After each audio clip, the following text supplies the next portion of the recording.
All right, welcome everybody to tonight's meeting of the Gulf Manor Village Council. Today is February 20th, 2024. If everyone would please stand as you're able and join me in saying the pledge of allegiance.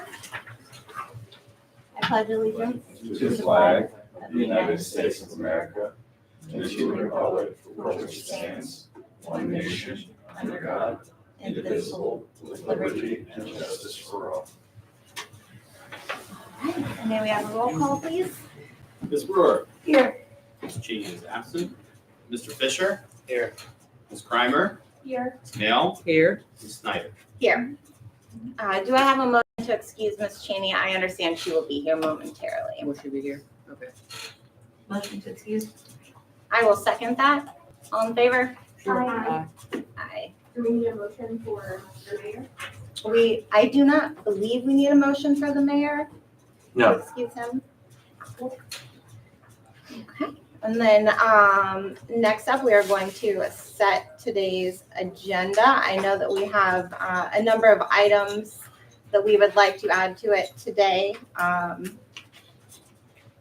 passed on by Councilmember Brewer, including the rules of council, the strategic plan town halls, the volunteer background check policy, social media solicitor update on social media ordinances, and committee and commission appointments. If it's okay with everybody, we'll just add that to the new business portion of the agenda. And aside from that addition, are there any other additions or changes? Should we do the rules first? The rules of council? Yes. Like approve them in their Sure. entirety? Are we prepared to do that? What do you? I was asking Mr. Butler. Or maybe let's just do the park since we have a guest and then we'll. Are you saying that you would like to do the rules of council right now before we continue on with council, or do them to first? As opposed to do- first. Okay. How about we'll do that right after we hear from our guest? Right, that's what, okay, cool. Okay. I'm in no rush, so Okay. I sat through You don't have to be here for all that, but whatever works for you guys. I think it'd also be helpful if you could move up the committee reports to before the solicitor's report. Only because I saw the legislative memo has some items that were still in committee. So I think it'd be helpful to have insight on those items before we vote on the legislative memo. How's that sound, everyone? it's fine. Okay. Sorry, just for clarity, which piece are you referring to? I'm asking that we move the executive community engagement finance reports before the solicitor report. Since one of the items on the solicitor's report involves issues in the committee. Executive, finance, and Community engagement. communication.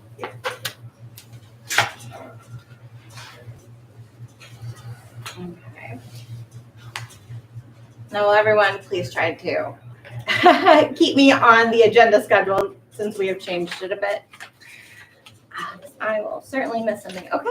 Anything else? Do I have a motion to set this agenda? Motion to accept the amended agenda. Second. Right. All in favor? Aye. Who took the second? They both did. Okay. And now, Mr. Hirth, would you like to introduce our guest this evening? Sure. In your packet for tonight, there was a copy of the Parks report that Mr. Musa and the Parks Commission had put together. I had made contact with CT Consultants. They are actually the engineering company for our neighbor Amberley Village. And they also have expertise in helping communities create master park plans. Reminding council that we did receive a grant from Hamilton County at the end of last year for a creation of a master plan that needs to be used, I think, by the end of July this year. Yes, that's correct. So we are in the midst of doing that. One of the things that is a question for us is once we take this information, we've got some great information from our community. What are next steps? What do we need to do to start turning this into an actual master plan? I talked with Mr. Hood and Mr. Hughes. Sweet, yep. He's not here, you can pronounce it however you want. A couple of weeks ago, he gave a glowing recommendation for doing this. What I asked them to do is if they could just walk us through the process of what they've done with some other communities and might give us an opportunity to understand what our next steps are in turning this into something that's actionable for our community. So, Yeah. Mr. Joey Hughes, or I'm sorry, Mr. Joey Hood. Yeah. Please. Thank you. And I know your time is valuable, so I'll be pretty brief with this. But please, I want to make this interactive. So ask me questions, comments you have. And we're talking about master plans. So there is a little bit of a PowerPoint that I have here, very high level, that we'll talk about this thing. And when we're talking about master plans, we really think of this thing in four main categories. The very first thing that we want to do is we want to do an inventory analysis. So what is that? That's kind of filling our cup with knowledge so we understand what's happening there. It's very easy as a designer. You just shut it off. Okay. We were off to a good start. There it is. So next slide. It's very easy to come in and kind of superimpose a design and put something in here and say, oh, here's what you need. What we're really focused on, what's really important to us, is that whatever's proposed has your fingerprint all over it. It needs to be a reflection of the community. And there's a lot of reasons behind that. First and foremost, is that gets buy-in from the community. This is our park. What we found in all the different parks that we've done is that when we get community buy-in, it's more sustainable and it's more actionable that we get it built. There's a lot of times where we can come in and throw a plan out there and say, here you go. And it feels like we pulled it off the shelf at Home Depot or somewhere and then we go try to implement it. But there's not this excitement and enthusiasm for it, so it kind of falls short. So the inventory and analysis phase of this thing is really focused on understanding what was there. And then, so the next slide I think is interesting. When we look at that report that was put together, next slide, please. A lot of things that popped up on that is, we want walking paths, or we want pools and spray grounds, and we want basketball courts, and these types of things. These were the high-ranking things. This image is from 2001, and what I think is interesting about it is there was a pool. And they did have sand volleyball courts and a playground and an outside recreation area, and there was actually a basketball court and a tennis court all on the park. So from the designer side of me and the planner side of me, my question becomes, what was the decision-making process that got us here? So, if we're talking about, we want to have some kind of a water feature out there. Why didn't that work? Was it in a bad location or just didn't make sense? Was it the maintenance cost in that thing? So I want to go into this thing eyes wide open and understanding what's there. The other thing with the baseball field, it's not just a baseball field, it's a memorial field, and there's a big story behind it. There's also the tree that's been planted out there. There's stories behind all of these things that make them more tangible, make more meaningful, and what we're looking at. So if you go to the next slide, you'll see as we moved into 2011, that basketball court shifted over onto the tennis court because the original basketball court was pretty small, so they moved it over to the tennis court. And then the pool looks like it's starting to kind of lose a little bit of enthusiasm, a little bit of excitement here. And the volleyball court went away in this image, and this is 2011. Next slide. Then we get to 2017, pool's gone. We're starting to put in the amphitheater infrastructure there, and we're starting to put in the sidewalks, and obviously the tennis courts and basketball court are gone. So there was an intentional reason behind that and how this went through. Next slide. And you see in 22, we start to improve the playground there. So there's all these little stories that take place inside of all of this that get us to where we are today. And that's what's important in the inventory analysis is how did we get here and why did we get here? Rather than, hey, what would be cool is if we got all this stuff and we put it here. But that stuff was there in the past and it didn't work. You know where I'm going with this. The other thing that's interesting about this, the next slide, we've got some pretty cool neighbors next door with the circus. And we do a lot of projects in parks through northern Kentucky, through to Tennessee, up to northeast Ohio, and all the way through. Nobody has a cool circus next door. This is really unique. So leveraging these partners that sit next door towards this big picture. So through an inventory and analysis phase, we're looking at who are the key stakeholders. What role do they play? They were out there earlier today. I was standing in the park because it's a beautiful day. And, I know they have equipment there and they just come down and they do things there. So leveraging our partners in the neighborhood is going to be pretty important in the inventory analysis. So I've spent quite a bit of time talking about the inventory analysis phase because for us, this is really where we set the tone for everything going forward. This is the foundation for which we build the house on. So when we do projects like this, when we're doing the inventory analysis phase, there's several ways we can approach this thing. What we like to typically do is have a series of stakeholder groups, so members of council, community members, people that really want to be invested, people that want to be a champion for this project. We begin to solicit their input and feedback. We want to hear the stories. We want to hear what's happening. We want to hear why did this go, why did that go. We want to hear what do you dream about for the future. And so we start to take that together, and then it becomes our job to start to synthesize that into a single vision. What does that look like when we take a basketball court, we put it next to pickleball because everybody's playing pickleball, next to a spray ground, next to a baseball field, next to a dog park, next to name the things, right? There's all these things we want to put in there, and also recognizing it's a small park. So things need to have some flexibility to where today it's a pickleball court, tomorrow it's a what. So how do we get some of that transformer effect in there so that kids, so transformers are cool.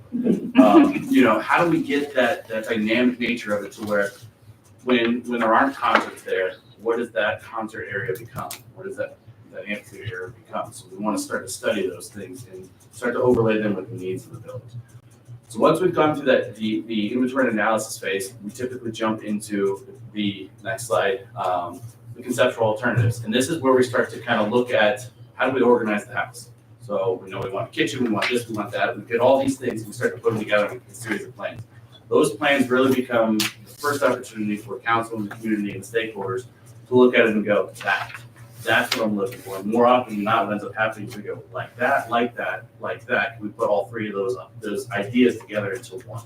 So we need to kind of build that synthesis because for most of us, I don't know how many landscape architects are in the room or planners. This is not our day job, right? And so this is new stuff to us. So what helps is I want to be able to see it so I can understand what it is. So the conceptual alternatives phase, we're going to start pulling all these things together into a vision that starts to speak to that. Once we have that, the next slide will be this preliminary master plan. So that becomes, here's all of your preferred approaches put together in one. Before we go any further, let's make sure this is exactly what we're thinking for the community today and in the future, because good master plans don't live on the shelf. They aren't something, I know there's actually a master plan in the closet over here that we were looking at. We want these things to be living documents that are implemented over time. So we want to be able to stop before we kind of go into the final packaging of this and say, did we miss anything? Do we have everything we need? Because in the final phase, it's going to be that final master plan and the funding. So next slide, the master plan and funding strategy. We use this term periodically in this idea of money follows vision. So if there's something that we're truly passionate about, something we want to get done, we'll find a way to fund it. Like I'm an Apple guy. I like the Apple stuff. Probably more expensive than the Dell computer, which does the same thing in theory. Even if you're an Apple guy, you have reasons why it doesn't. But anyway, what I'm saying there is I value that, right? Or I value this or I value that. And once we build that consensus and that value proposition with the community involved in this, then it becomes, yes, it's going to cost, but we're going to do this. We're going to make this happen. And when we pair that with the funding strategy, because there is a lot of funding available for a variety of things, and we get creative on funding. So if I take this pot of funding with Clean Route Trail Fund and I pair this with this pot of funding and that pot of funding, now I've taken my $1 investment and I've made it $4. And we start to get this thing done. Because a plan that sits on the shelf is not helpful. I know that I got a little PTSD because I've got a couple of plans from other communities that didn't make it off the shelf. And so it's really important to us that our plans are actionable. It's something that we can build on. And it's something that really builds the enthusiasm. So we've done, I've lost count of this for myself, how many park master plans that we've done and different things like that. But park master plans include everything from basic improvements to the baseball field. So if we have a drainage issue, this is not the fun stuff, but putting in underground drainage tiles. We did a project in Northern Kentucky where their baseball field, they were having drainage issues. So we went in, we rebuilt the entire field, under-drained irrigation, new soil system, brought in a baseball field consultant. We could have a 100-year storm that morning and that afternoon, the kids are playing Little League baseball without pucks.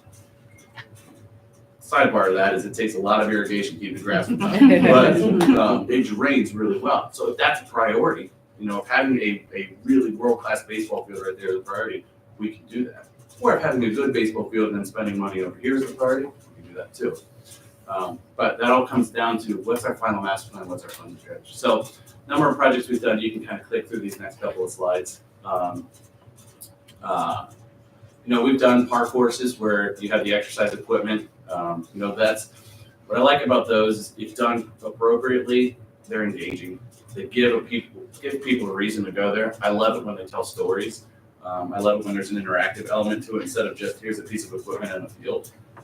It has a purpose to it. So, for instance, if you're going to do a loop around the park for a walking trail, make sure it's a quarter of a mile or a half mile and not like a third of a mile where, oh, you're walking 0.23878 of a mile. And you go, how many laps do I have to do to get a mile? No idea. You got to stop that, right?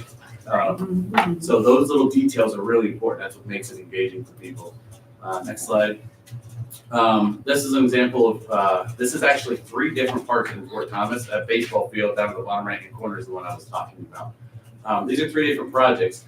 And when I talk about we want the community fingerprint to be on here, each one of these projects, if you look at the detail of it, so if you look at the top left-hand corner, that's more of just a sheer neighborhood, smaller part of the neighborhood. So it has more contemporary materials, modular block wall type of look to it. And the image in the top middle, that is in a part of the neighborhood where there's a lot of Tudor style architecture.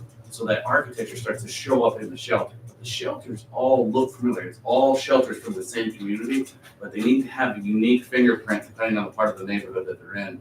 And as you go down to the bottom left corner, that's the amphitheater and the shelter and restroom building we built there. Those are part of the old military fort there. So the style and the character and the fingerprint pulls from that. So next slide. This is an example of just a small park shelter that we did. This is really focused more on natural materials and sustainability. So you can scale these things up. That's a very basic, simple structure. It's just a wood frame structure. But by putting that stone wall across the backside, it gives it a presence. It gives it a little more oomph. So there's a lot of value in a small investment when you start to look at little things like that. Next slide. This is a pool house we just completed up in Hilliard, Ohio. It started off, we did a facility assessment of it to figure out how we could renovate the existing pool house. And what ended up happening was they went, it's actually going to be cheaper if we just build a new one. So they went and did this. And this is just opened last summer. So we've been excited about it. It's been a good success for them. But again, it's about understanding the best value for the dollar and really what it is we want to do as a community. So that's the Cliff Notes version of how we approach the master planning. Questions and comments while I catch my breath? Thank you. What was the funding, what was the amount of the funding that we received? I believe it was 35,000. Correct. And we're actually doing, with that same grant funding, we're doing the same thing in Cheviot, Ohio, for the Harvest Home Park. Another cool park that has a lot of history there. It's all part of the Harvest Home Festival. So again, we're working through that storytelling phase. So when it comes to funding some of these projects, once we have a master plan and we're able to demonstrate what we're doing and we apply for these things as the design build contractor who's helping us with this, generally there is an assistance with applying for that funding. Mm-hmm. How does that work? So at the end, when we do the funding, what we typically do is we do a funding matrix. So we identify elements of a park that can be constructed as a standalone or can be packaged into one giant project that can go out. And because the reason why we do that is there are certain things, playgrounds can get funded from one source of funding and trails can get funded from another source of funding. So we try to break these things out. So you'll have an itemized cost estimate of the proposed master plan. And then associated with that will be funding sources that we know that are available that we recommend looking for in that. And that gives us a strategy. We could say, okay, so for the next 5 years or 10 years, we've actually got a project that there's a 30-year implementation strategy because it's a big project. But 30 years, we know what we're doing, we're going to execute, we're just going to keep marching along. So if this ends up being a 3-year, 5-year, 10-year, whatever implementation plan, that funding applies to it. So as you get to those individual funding sources, Some of them are pretty straightforward. They're things that communities can kind of apply for themselves. The goal is the master plan, what's provided gives you a lot of the framework and information to put into these applications. A lot of them are narrative based. So tell me why this is the coolest thing since sliced bread. So we're good through the narrative in the master plan. You'll have that. You can then start to copy and paste. You'll have the cost estimate. You can copy and paste it in there. We really want to make it so that it's a tool that you can keep pulling from and keep applying to funding and moving forward. So. What's the cost of you all creating the master plan? So it depends on how in depth we want to go. So for instance, do we want to do a series of public engagement? I think that the original Parks report that came out was awesome. I was really excited to see that because I always appreciate when it's community driven and it's not consultant driven on that front because it's a little more tangible. So how much do we want to include community feedback? We've done master plans where we've actually set up a website for people to provide feedback and input on. That can get a little. That it's good because it provides more accessibility to provide feedback. So it can also get a little squirrely because some of the comments that come in and go, well, that's not right. But getting that information, getting that feedback, getting that buy-in is important. So it depends on the scale of how much, in particular, how much community engagement we want to have, and how many alternatives we want to develop. So typically we'll say we'll do 3 alternatives when we go through the conceptual design phase, because every alternative takes time to develop. So if we wanted to kind of pare it down to 3 alternatives and then into the preliminary master plan and then the final master plan, that's usually the most efficient and effective way to do it. In Cheviot, for instance, we're actually doing 2 alternatives for the park master plan because the structure there is pretty well set, and then moving on to the preliminary master plan. So I don't know if that fully answered your question. No, because it doesn't have a dollar amount or like a range. Are we talking like $50,000 for you all to create a master plan? No, Or something it's typically in that 30,000 range. So this full grant amount almost would go. Yeah, and the same thing is happening in Cheviot as well. So to make sure I understand correctly, so the 35,000 we have from Hamilton County is to put a design together. Is that correct? It's to create a park master plan. Okay, got it. So it's not, I don't believe that we can use it to say $20,000 on a plan, $15,000 on building On something. implementation, got it. We need to use the 35 It's on a the whole plan. design. I'm following. planning grant. Yep. And I'm sure they'd be happy if we came in under budget, but Sure. I say, this is what we need. Okay. And then the deliverable by July is that finalized master plan, Finalized master plan. whatever our alternative options are. Okay, I'm on track. And what's nice, getting started on this early gives us time to make sure that when we get to July, we have what we need. We're not feeling rushed to kind of, okay, we got to put a bow on this because the timeline ends. So the sooner we start, the better. Yeah. Especially as the weather gets nicer, the enthusiasm goes up for parks. So let me ask this. So I helped with the park survey. Great It work. took a lot of effort, like it takes a lot to get does, input from the yes. community. Some people are just hard to reach. Yeah. Okay, so with that said, I would like the whatever funding to go more towards options as opposed to getting more community engagement. But I'm curious to know if, as opposed to getting more input first and then using that to build the plan, can you give the 3 options and then that's when we put out and say, which one do you like better? So I would use the report you created Mhm. and straight from there start to build out the options. Okay, So we've so this seen, is enough to get started. it's enough to get started. Okay. And we've seen that there are certain things in there, like, I know the pool rated really high on there, and walking trails and things like that. There's kind of a if I'm reading between the lines on this, there's definitely a push of these respondents have young kids. Okay. So you can see the priority, like my priority is young kids focused up. Playground out there is ages 5 to 12. The question would be, does that really engage the full age group in there? Or does it need to be supplemental equipment in there? So what we do is we create themed proposal or themed design alternatives that focus on, this is kind of more of a family friendly thing. This is more of a passive recreation approach. And this is more an event-based approach. So if we wanted to do something Okay. that was focused on how do we make this park an event space? We Okay. can focus on those 3 buckets in particular. And I will say from my perspective, I think the pool rated high is because we had a pool.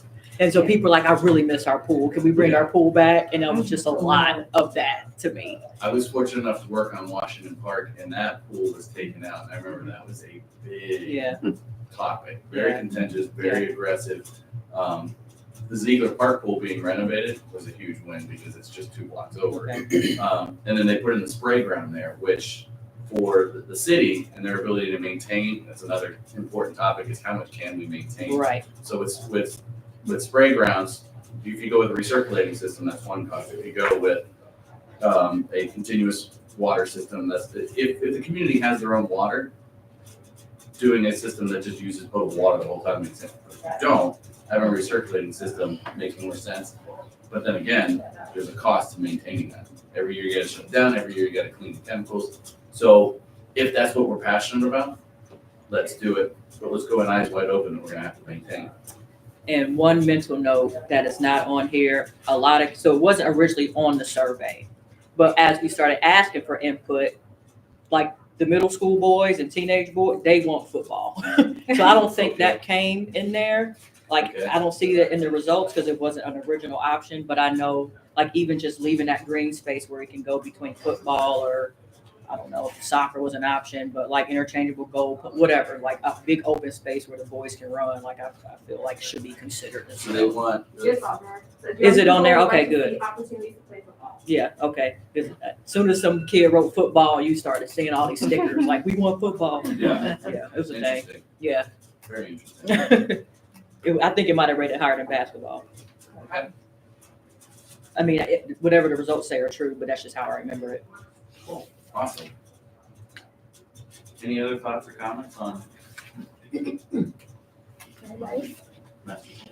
So if we, and I guess this is directed to our solicitor, if we would intend to contract with a company to do this master plan for us, how does that work in terms of what legislation or what approvals do we need from council?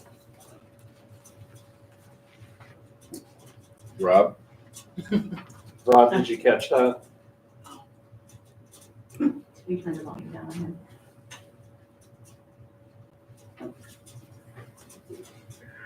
I'm trying to, I'm not hearing it very well on the TV, and then running behind on my phone. What was the question? Okay, let me come closer to the phone. My question was, if we decide that we would wish to contract with a vendor to create this master plan, what does the process look like that council needs to go through to make that happen? Well, I think first, right, well, the first step is for a proposal for a master plan. They propose to council, I believe it's the professional services, so we don't have to bid it, and then have a resolution adopting the plan for the contract. So I guess the question would be is making a decision in terms of how we want to accept proposals for our master plan. Right? Okay. You can do request for proposals.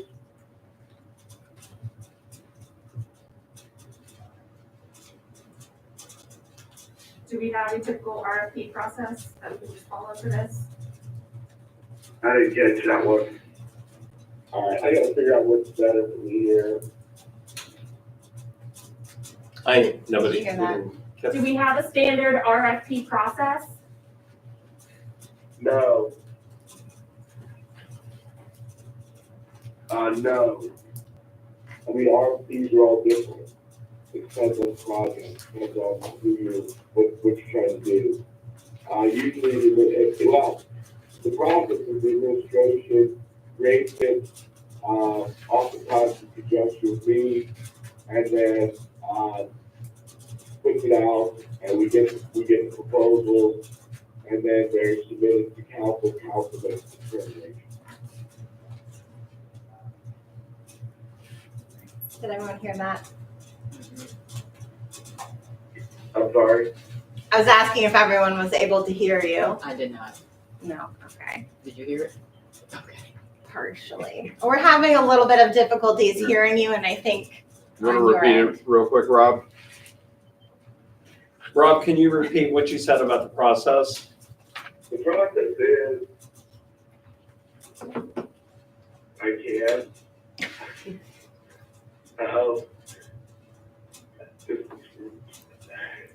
It's typically the requests for proposals are created by the administration in conjunction with the solicitor. And then ultimately there's, some approval by council, and then proposals are set, or the proposals are requested, and then again, kind of reviewed by the administration, submitted to council for ultimately for approval by the resolution. Okay.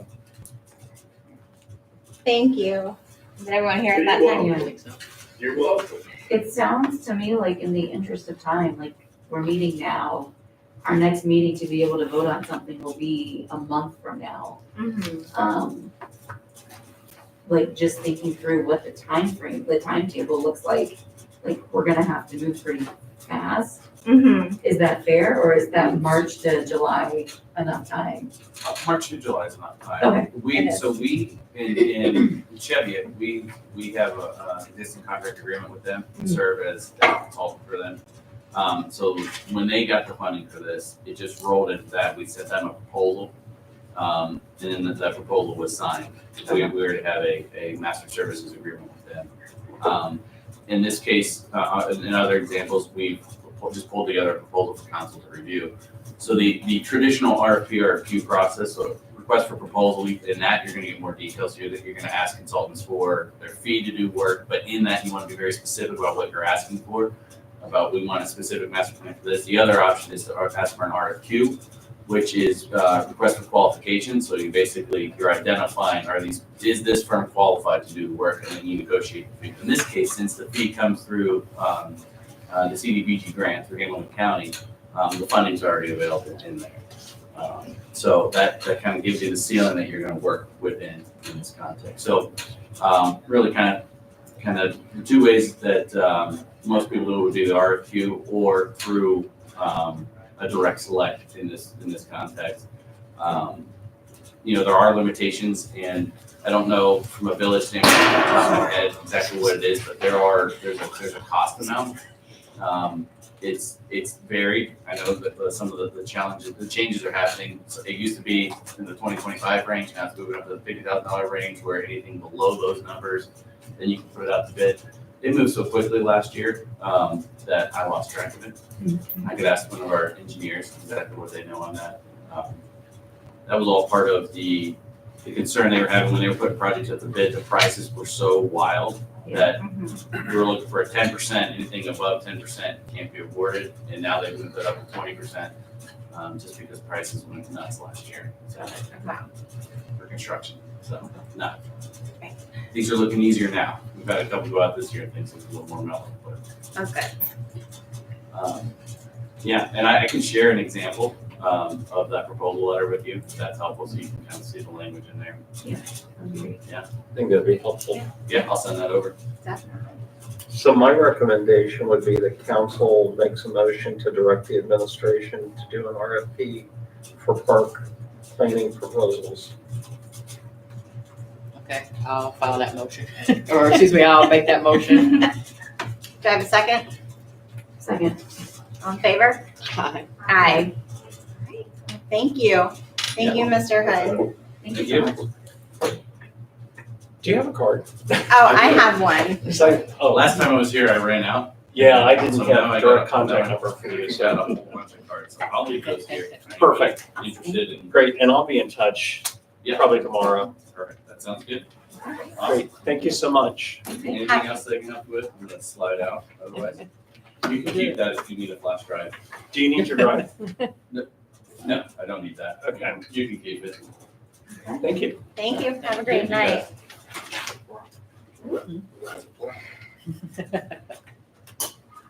One more time, your name for the record, I apologize. Joey Hood. It says Joseph on the card. And the other person in there is Frank Tweehus, Tweehus. He's the engineer, the yin to the yang here. Yeah. So, thank you so much. Okay, thank you. Have a great evening. All right, now we are on to approving minutes from January 8th full council meeting. Has everyone had a chance to review those?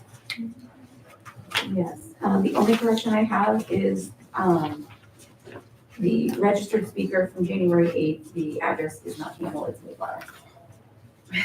Sorry. That's it, that's So all. close. All right, and I believe we, And is she okay with Ms. instead of Mrs.? We just do that as standard. It's Okay, not, there's no like, got it.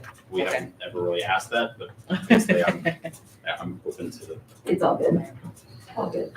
and Mr. Pridnoff, I believe I was CC'd on an email that you were sent from the mayor regarding adding a link in the Yes, minutes. that can be added.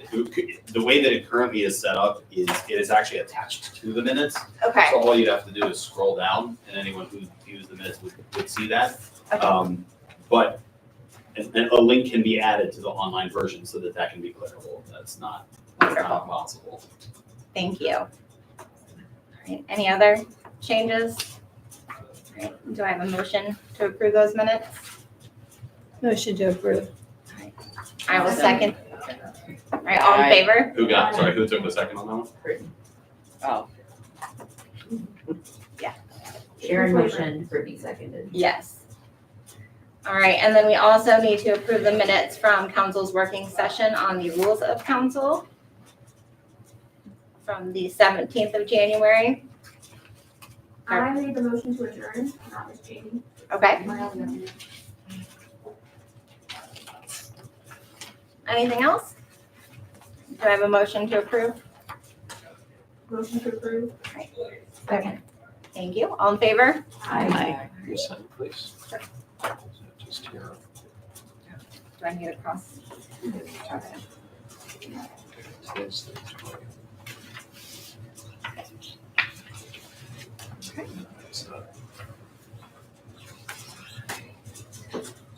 Sorry, I'm just signing some things here. That was, it's Primer, you made the motion to adjourn? Yes. Okay, and I believe that we had moved the rules of council to the next, as the next item on the agenda, if I recall correctly. That is correct. All right, and I believe those were attached to our council packets. Is that correct? They were sent out about a week ago. Emailed, all right. The only thing that I wanted to discuss around those is, there's the one section where we talked about direction of work through mayor. Mhm. Recognizing that the mayor shall direct and coordinate the day-to-day activities of the employees of the village through the village administrator, including the management of time for such employees. No council member shall reprimand, give orders to, or otherwise direct the activities of any village employee. I can find this one. Yeah, no problem. My only concern there is I want to make sure, do we need to be a little more explicit in our, like, does that language prohibit us from like sending inquiries or otherwise like asking for, clarification on something? Mhm. Or am I reading it differently than others might be? Can you give an example? Like if I am asking for like, hey, can I get a copy of X, Y, and Z report that is not available online? Mhm. That's directing work. But that's within the purview of a council member to ask for that. Okay, I guess I want to make sure that that's clear here.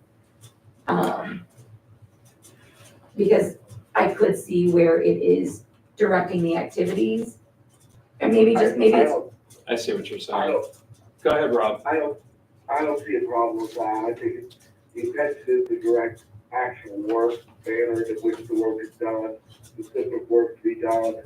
Requesting a record is not really, my feeling is not, doesn't come under that language at all. Okay. Okay. Yeah, that was my only concern. Great. Any other concerns? And so would we just make a motion to adopt these as our rules? Yep. All right. Would anyone like to make that motion? Motion to adopt the rules of council. And I'll second it. All right, all in favor? I Great. Thank you, everyone, for your hard work on that. Thank you. I think it looks good. And so now the rest of this meeting going forward. follow That's under these right. Rules, okay. What we're following. That's why we had to do it at the beginning. It's not. Right, and Mr. Meter, Chief Meter is not here with us this evening to give his fire district report, but that is attached and on the website if anyone would like to review it. Next up, would we like to do all the committee reports first, or would you like to hear from the administrator first when we're moving all of these around? Oh, I was just specifically asking that we do the committee before the solicitor. Great. Well, I will go ahead and let the administrator give his report, if that is okay, while I find my copy of the mayor's report here, because the Sure, internet that's is messing with me. So I've always wanted to get one of these. Whoa. So the meeting that I went to this afternoon was the award of $96,000 to do the Ridge Acres Drive project. That's cool. This comes through round 3 of SORTA funding. This was the, I think it was I can't recall what the amount of the tax increase was, but that was levied on sales tax 4 years ago. Our first allotment was the Weehee Road project. The second allotment from this was the the Elbrook and Weehee intersections. And then the third round is the Ridge Acres project. How it qualifies is the roads need to be attached to metro travel roads. So Ridge Acres qualifies because it's directly off of Lane Farm Road. We have round 4 SORTA coming up to apply for projects. That application opens March 1st. It has to be submitted by May 31st. The engineering is recommending to us that we take a hard look at Mayflower. Mayflower's had a lot of utility work done on it in the last 2 years. Curbs are crumbling. That is a project that would qualify for this funding also. So that's something we need to be talking about within the next 30 days or so. The engineer is currently working on an engineering spec to see exactly what the total cost of the project is. So then we would know what percentage we want to apply for funding and what would need to come out of our road fund to continue with that. So the one thing that was brought up at one of the committee meetings was the request of Ridge Acres residents to have speed humps. Speed humps are included in this redo of Ridge Acres. So I'm expecting that project will probably start sometime at the end of July, 1st of August. We won't know that for sure until we actually have a bid from a contractor to actually do that project. So this is great news. It's interesting, I did get to talk to Commissioner Reese this afternoon and Senator Ingram, and they are interested in coming to see the work that we're doing. Which, and I don't know, Ms. Bird, did you have a question? I was just wondering if we would be able to get a copy of like what was submitted as a part of the Ridge Acres project so that we know the ins and outs of it. Sure, yeah, there's no problem. Speaking of progress. If you've noticed, we have buildings coming down on Weehee Road. So the bakery's gone, the car wash is gone. The abatement's been done on the Bean property. Half of the Bean property has been demolished at this point. I'm surprised how neat they are doing it. One of the next things that will happen once the buildings are actually down is they'll be removing the parking lots, any of the pavement that are in those particular pieces of property, and then they will be graded and seeded with grass. So those will be green fields once the project is complete. Shut-Eye Master, which was the one business that was left in that lone building there, has moved out of that building. Oh, wow. So we are trying to touch base with that owner to see what their intention is in terms of securing that property. We've not heard back from that person yet. So that's a nice piece of accomplishment that we're seeing take place at this point. Once we have secured that entire side of the street, we'll be in a position to start having discussions about what we would like to see there and working with agencies in Hamilton County to try and secure funding or a developer or something like that. So we're kind of getting ready to go into that next section. And I did not print my report. Do you have that handy?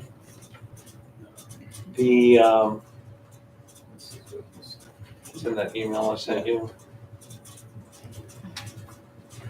Oh, perfect. That's not no screen, sorry. That was all I got. Oh, okay. Let's see. The Hamel Avenue construction bid is on your agenda this evening. Hamel will be reconstructed from Canterbury Piper to the Cincinnati Corporation line. That particular street is actually worse than Mayflower. Curbs are deteriorating, and we've had some issues with underground sewage pipes and water pipes there that will all be corrected when this takes place. Construction on that is projected to start in April or May. So another big road construction project for us for this next summer. And let's see, that's all I have for this evening. Is the $96,000 in funding, is that the full amount for phase 3? I'm sorry, say that again. That's Is the $96,000 the full amount needed for phase 3? No, it's half. It's 50% of the project. And then the village is responsible for the other half? or- Correct, out of our road fund.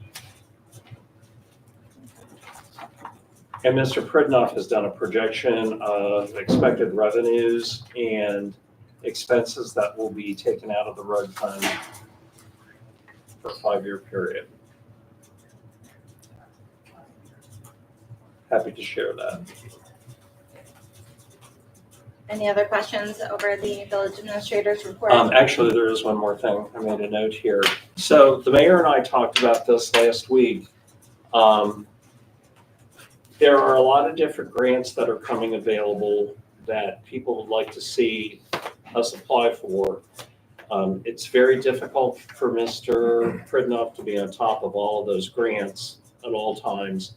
One of the things that we would like to encourage council members to do is if there is a grant that you would like to see us apply for, you are more than welcome to work on that grant to supply the information. The only thing that we would ask is that you work with the administration.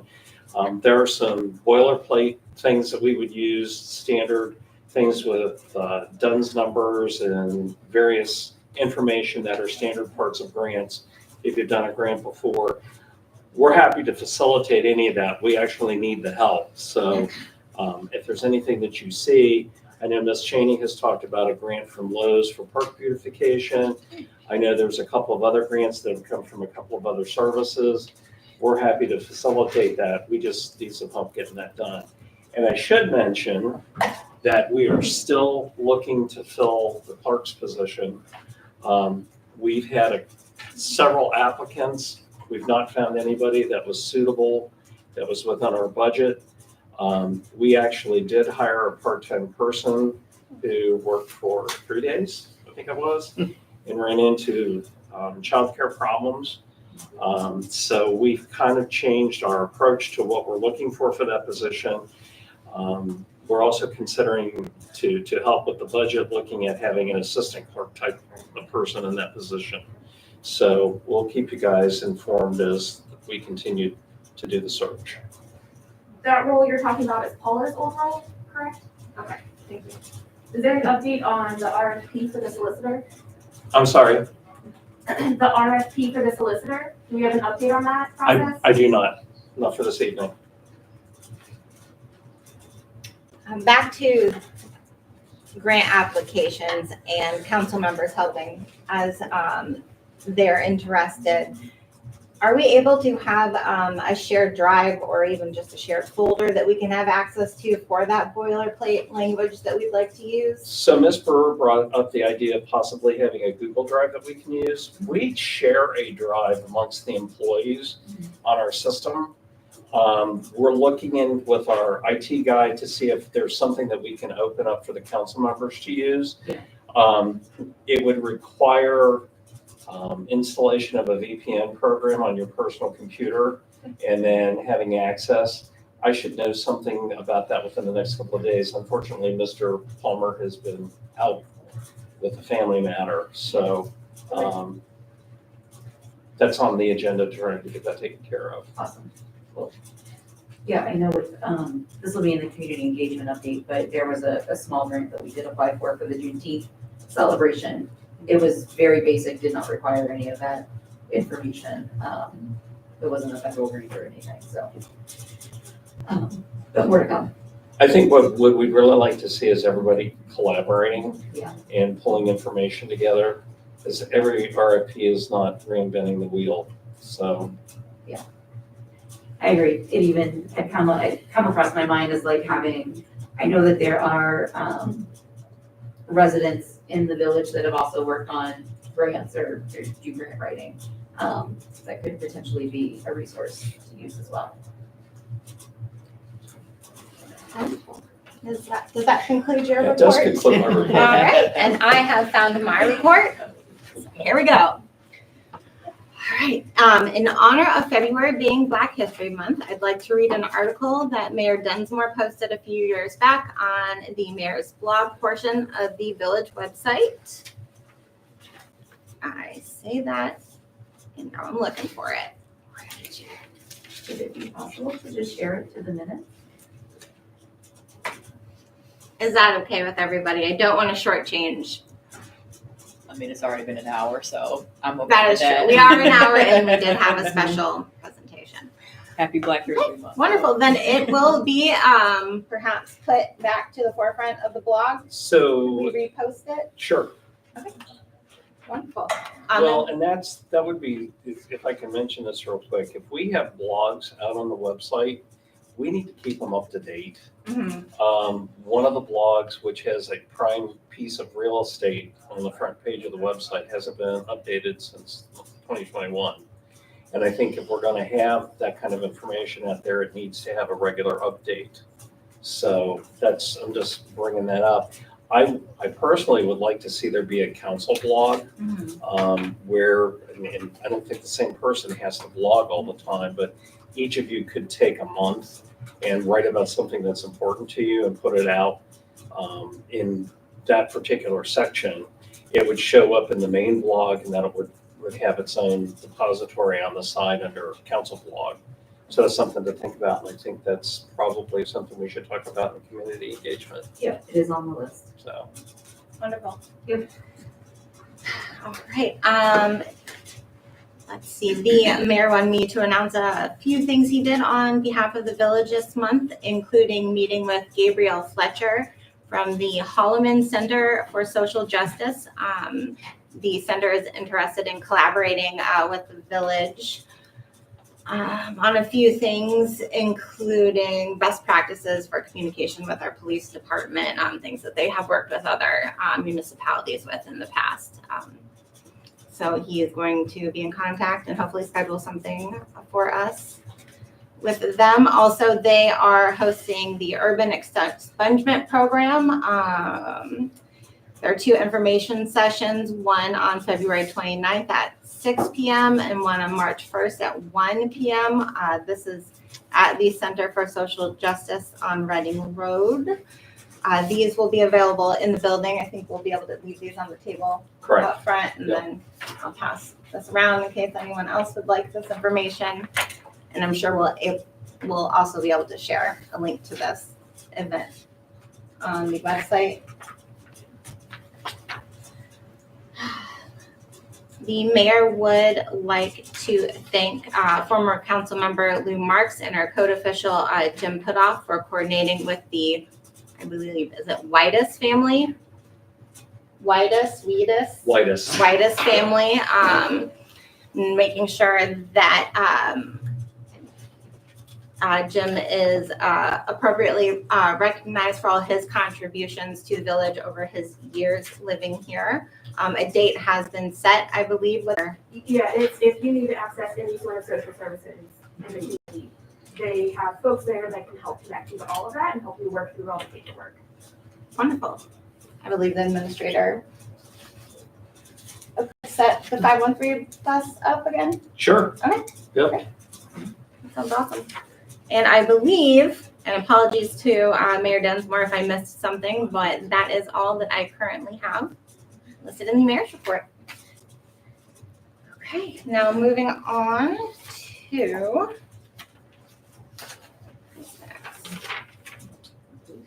Financial? the fiscal officer's report, please. So very quick tonight, not much to report at this point, other than thankfully the 2022 books are closed. Woo. We hit the deadline before even the deadline that I had originally thought, which was fantastic. The Hinkle report was submitted to Auditor of State. You should expect financial packets for December and January at the next finance meeting. I was hoping that there'd be a way to make to include February as well, being that we were already in March, but because it's only the second business day, I won't have all the information back from Fifth Third. There's printed checks that don't get sent to us until the third business day. So it is impossible for me to provide that, but I will do. I will provide December and January, and what we'll probably do moving forward is just be a month behind. Typically, it was the second council meeting in previous iterations, but now that we've moved to this different model, being that it's finance will be the first week of the first Monday of the month. Those days will be for the previous month. That's just for practical purposes. That is the end of my report.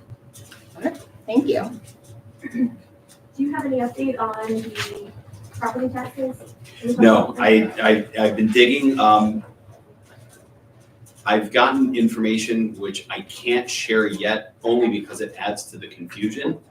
And if I add to the confusion, everyone's gonna be very upset, and it just doesn't get like I'm upset. I don't understand it yet, so I'm still digging. I do have more information than last time. I just I can't move on with that until I have clarity on what that is.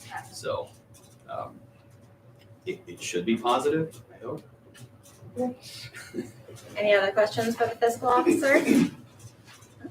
All right, thank you. All right, Chief Campbell. Hi, I have a few things tonight. First, I'll do the mayor's court report for the month of January. Total to the village, $2,334. Total to the state, $563. $18 in the other line, for a total of $2,915. That is the end of the mayor's court report. I make the motion to accept the mayor's report. Oh, I'll second it. All in favor? Aye. And then I also, say aye, report to these. Forwarded out the citation report for the month. That shows some of the violations that were cited for in the month of January. Unless there's any questions, I'll move on to the activity report. This is the format I shared with Ms. Cheney. I put out, these are the calls for service that are requested from the police department. There's 2 documents. The first part of the report is officer initiated details. These are things that the officers see and start themselves. They're broken into 2 categories for how the communication center works. When the communication center receives calls and directs us to things.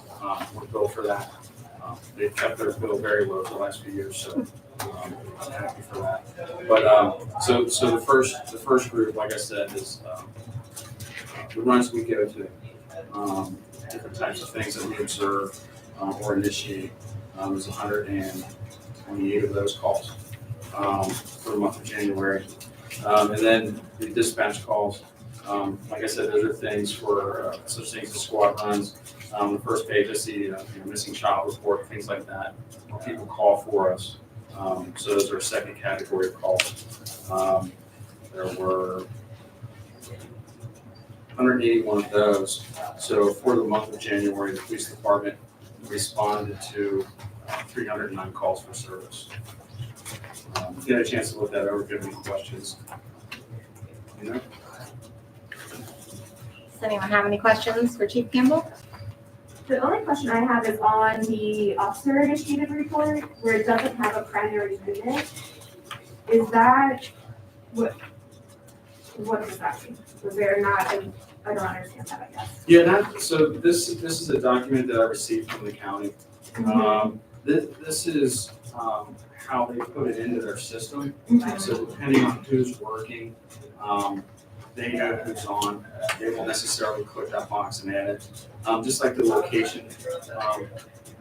Sometimes they'll say that it's, like Gulf PD comes up a lot when they have us meet somebody at the police department, but they don't put that in every time. I've gone in and taken out if there's been a family's name. I don't want this to say like the Jones residence. So I take those out. But as far as the primary unit, it's whoever's on duty at the time. Like I said, it's just the communication center doesn't always add that. Yeah, it just seemed that we had that for the dispatch report, which is not the officer initiated. Yeah, I'm curious. It's just, We it's weren't pushed doing out. that. Yeah, it's pushed out differently from their system. So we call it in, if they know that this officer is in the system, they see that officer on the screen. When they hear the traffic stop and the radio identifier comes up to us, they know who it is, they don't put that in.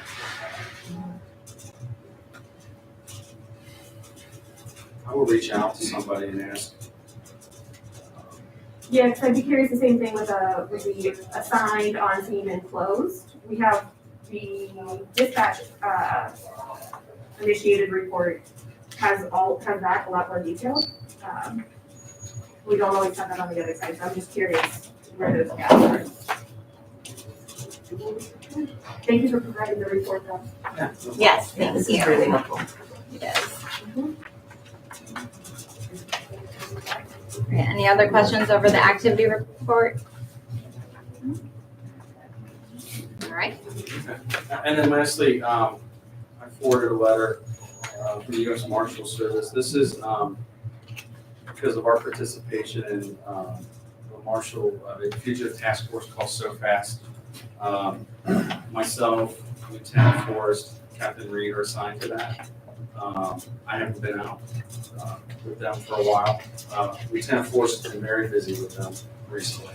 And it's got a lot of very bad people out of the area. Not all of them, very few of them are here, but we've had quite a few that we've had dealings with here. And so anytime we remove, or say the team removes a dangerous person from the community, whether it's an address up on Reading Road or Galbraith Road or downtown, it impacts all of us. So I just wanted to recognize Lieutenant Forrest and his team and Captain Reed for helping with this team. Absolutely. Thank you. And that's all I have tonight. Wonderful. All right.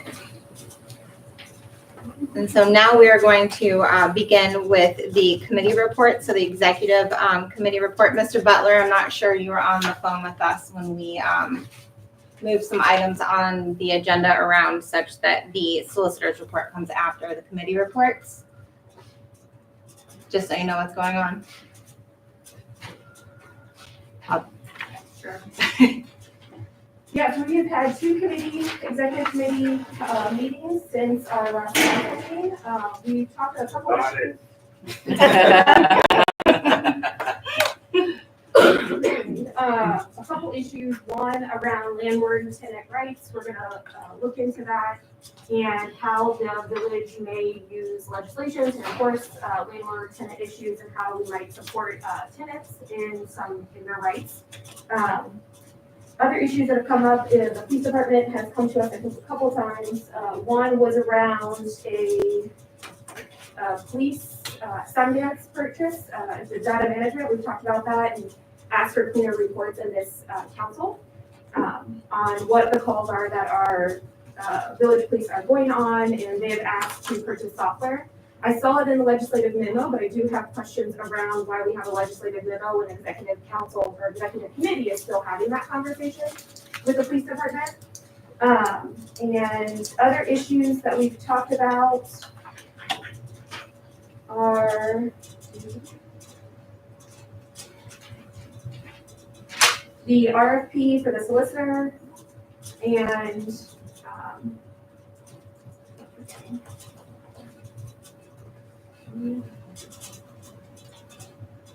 yeah, we'll leave it at that, those two issues. Thank you. Any questions? Oh, the other was around priorities, sorry, apologies. Priorities on village issues. We talked about a construction for the for Elbrook and Leahy intersections. And we asked questions around why this was a priority, and we asked for studies and reports and data to support all the current initiatives, and we have not received any of that information since the last committee meeting. Thank you. And sorry, I was not able to be at that past meeting, but you said it was about the Hamel Road project Not specifically? Hamel, it was the Leahy Elbrook Leahy. intersection. Okay, So we received the safety report that showed there were no safety concerns. But we had the engineers visit where they rolled out a $760,000 plan.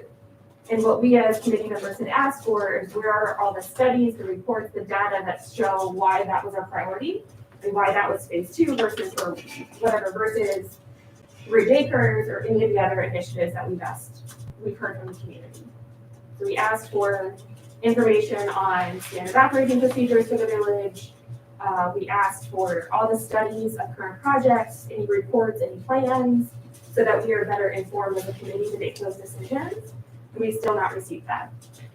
understood. And we also brought up the issue of new council onboarding, not receiving the templates for committee meetings that we're supposed to be in charge of, all of those sorts of things we asked for and brought up as concerns. And Mr. Hirth, is the administration still working on gathering that?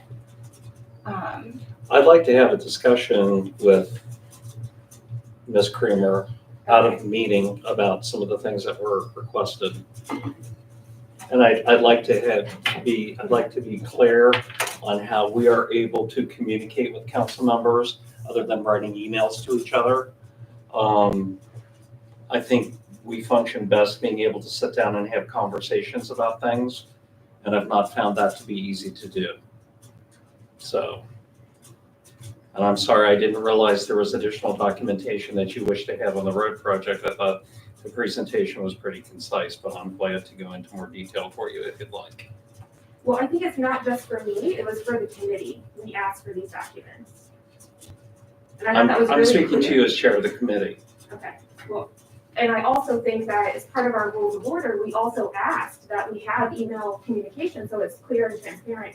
And it's not on individual council members or committee members to take notes and remember everything that was in person conversation. I think we owe it to our residents to have written, clear communication on expectations for all of us. And I'd be happy to sit down with you, but I also do want responses to emails. And I think that's important. Heard and understood. Thank you, Mrs. Clymer. So I'll just add so the Lusanaville, so both the traffic lights. Yes. So before that meeting, I know we got some information that, prepares for the meeting, like referring to like a safety one, or it was 2 or 3. But I will say, like going into the executive meeting, having, guests here, I just felt unprepared because it seems like a lot of that information was just not previously, just wasn't available to us. So it's just useful to know some of that because basically what I was provided or what we were provided, and then the information that was presented here was just like, oh, I didn't realize there was anything wrong with the traffic lights. Like if it's a safety thing and there's no pedestrians being injured, but then all of a sudden you learn that we're spending a lot of money fixing our traffic lights. Like that would have been nice information to know. So when our guests are here, especially, it's just like, why are you here? And it's like, oh, it turns out something's actually wrong that we just did not know about. So that's just so this is probably information that may have been available in last council, and now we're just sitting here voting on decisions that have been previously made. It's just information like that it was just like, I'm not like saying that was intentionally left out. It's just, I do my best to try to be prepared for some of these meetings, and if I not have all the information available to me, then I don't know what questions to ask or things like that. So I think that's the type of information that we are requesting. And I'd like to say something. I know you're new and you don't know what's been going on. But those of us who have lived here for a long time know that Weehee and Lasanaville is so outdated. And we've had issues with cars going down instead of, if they're heading west, I think that's right, heading west, and if they're in the turn lane, they think they can cross over. So we've had issues there with people going that way, going straight ahead into UDF. Left, yeah. Yeah, so, and if you look at the light and all, I think it's out of center. These lights are Okay. extremely old. I think they're or maybe original.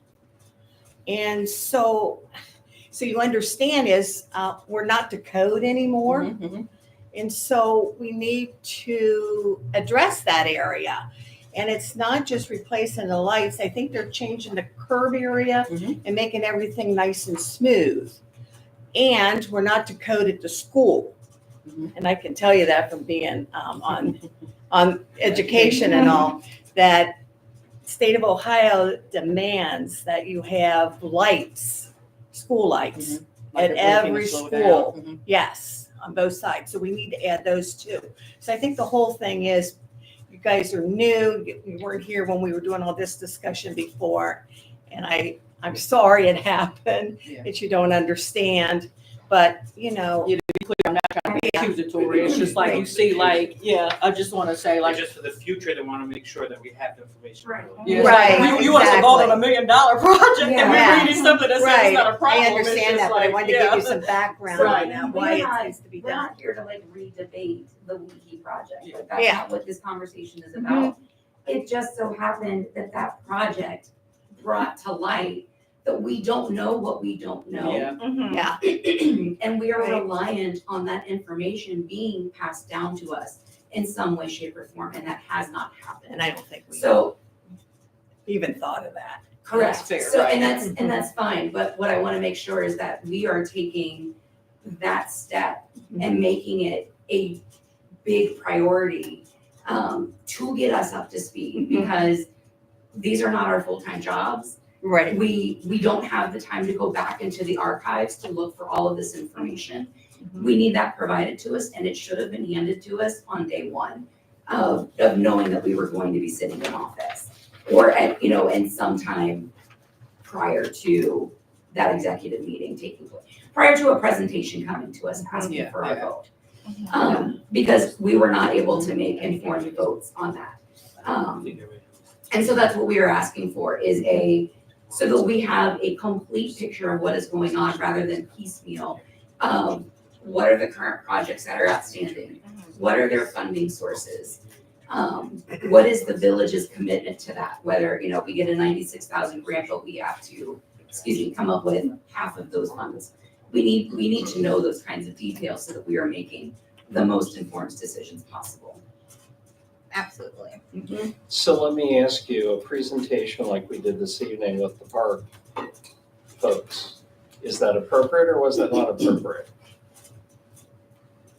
I mean, you're not asking us to vote on anything tonight? We weren't asking you to vote on anything in the executive committee regarding the road project. That was an What was unclear informative is session for that- you guys to meet with the engineers so that you know who they were and what the project was that was being considered. And honestly, the engineers walked out of that feeling like they had been disrespected. And I'll own my part in that, but I think we need to be careful in terms of the attitude that we are projecting to people who are outside vendors. I'm sorry, I'm gonna pause there. Sure. No, I'm gonna pause because we are asking for information. We are asking for, like, yeah, this information was fine because we knew we weren't going to. There's no comparing the two, and I'm not going to sit here and validate that. The fact is that presentation that we had 2 or 3 weeks ago, you know, we are talking about large sums of money, and we are being asked to like come with questions. We don't even have all the information to know what questions to ask. So if that means that we do need to put a pause in having any such presentations until we get the list of open projects, then that might be what we need to do. Okay. But I will not sit in a council meeting right now and be told that my tone is off or anybody else's tone is off when we are advocating for the resources that we need to be able to do the jobs that we were elected to do. We are putting a lot of time and energy into making sure that this is a functioning council and we are able, to serve the residents that elected us here. I will not be tone policed, period. Understood. Thank you, Ms. Brewer. Anybody else? Planning Commission, it says here that the next scheduled Planning Commission meeting is TBD. Is there an actual date? And not at this point, because I Oh. think we're having a discussion about appointments this evening. Okay, yes, I believe we have 2 seats that are potentially open. Correct. And then we also, council needs to appoint Correct. a representative to the Yeah. Planning Commission. Which I believe Ms. Cheney had indicated interest in being appointed to that, correct? Yes, Okay. Is that can I make a formal recommendation? Is that appropriate at this time? that to me it is. Formal recommendation B. Right, does that need to be a motion, like are we moving to Well, I think appoint her? that's or just under recommend? new business. All right, then we'll, Okay. sorry guys, moving that to Withdrawn. new business. All right, and then up next, community engagement report, Ms. Brewer. Okay. I have quite a few things to get through. So apologies for the voice already. So to the point of we have a couple of vacancies on that committee. We have filled those vacancies, so we will go through the appointment background check process, which we'll talk about momentarily. But those 2 individuals are going to be Keevan Thompson and Phyllis Thomas. And so I will work to get the things in place to get them appointed at the next meeting. Strategic plan town halls, we are holding 2 town halls. I believe more dates will be necessary just due to, making sure that we're getting the dates out there with advance notice. But they are Sunday, February 25th from 3 to 5 p.m. That's this Sunday.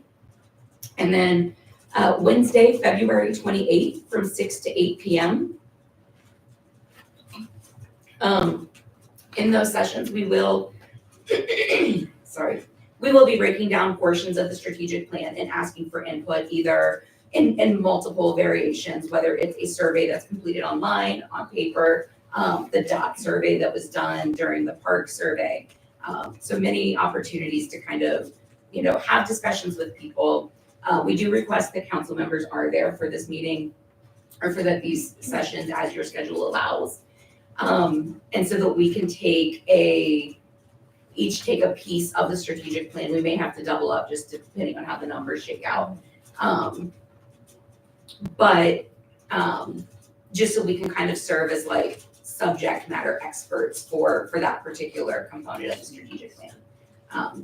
I know we all have thoughts and feelings about its current state, but just a reminder, this is so that we can put forth a revised version that does have priorities that take into account fiscal responsibility, what's attainable now versus what's attainable in 5, 10, 15, 20 years, that kind of thing. Did I miss anything? Just that, can we have the dates, on the marquee? Am I using that? And published on the website? That's on the marquee and on the Is it? website, Okay, I yeah. didn't stand there and watch all the cycles, but what I saw was just like Why upcoming not? meetings and like, here's the date, like, all right, I assume it's starting over now, so. Yeah, cool. But for I the think the town hall we did meetings are out A there? couple of Facebook events. Yeah, We did. yeah, and we'll come back to Facebook stuff in just a second too, because we want to streamline those processes as well. Okay, so that's the town hall. Anything else on that? Could we do an app notification? Oh, yeah, that's a good one. Can we push that application push? Sure. Yeah. That would be awesome. Yeah. Okay. So close. Our Juneteenth celebration is scheduled for Friday, June 14th, 2024. It is the Friday before Juneteenth.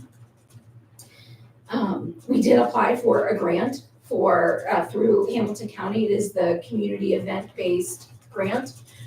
We applied for $5,000. I'm so sorry.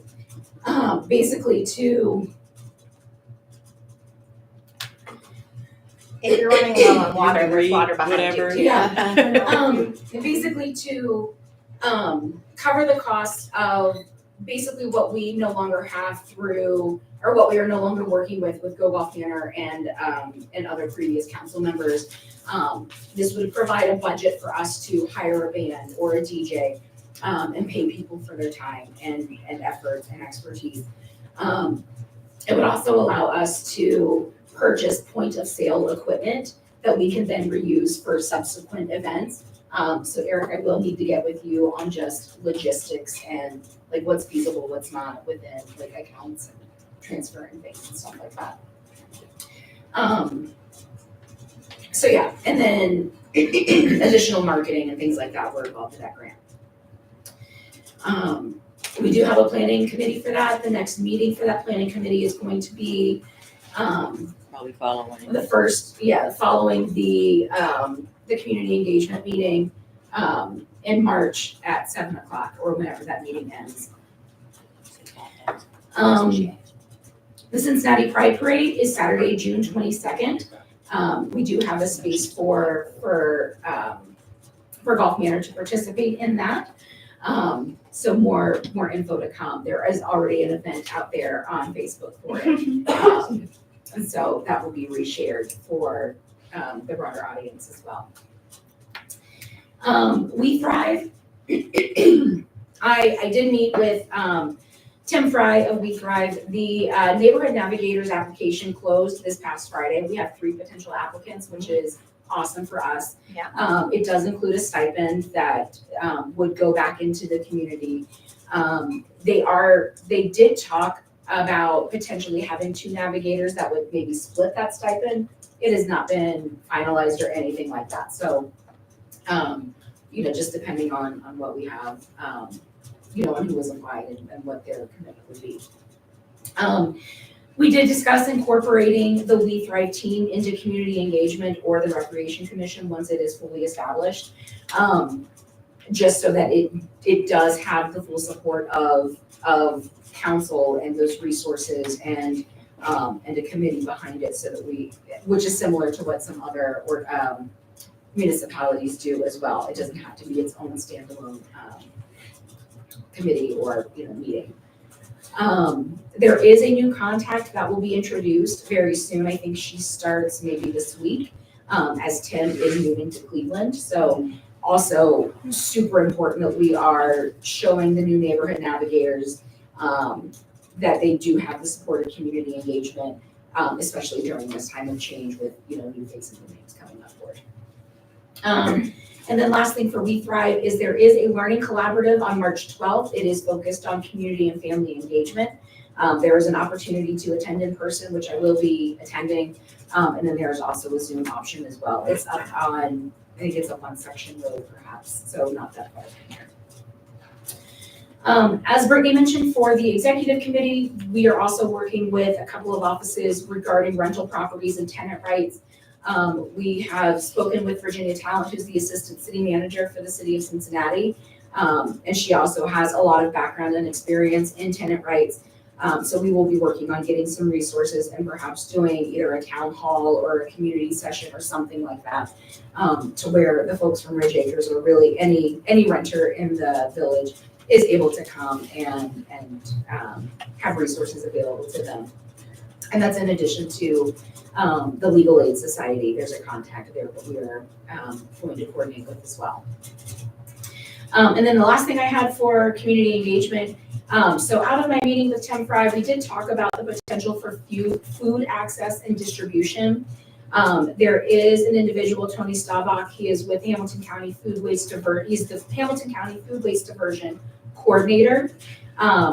We are trying to gauge interest for a presentation and or meeting.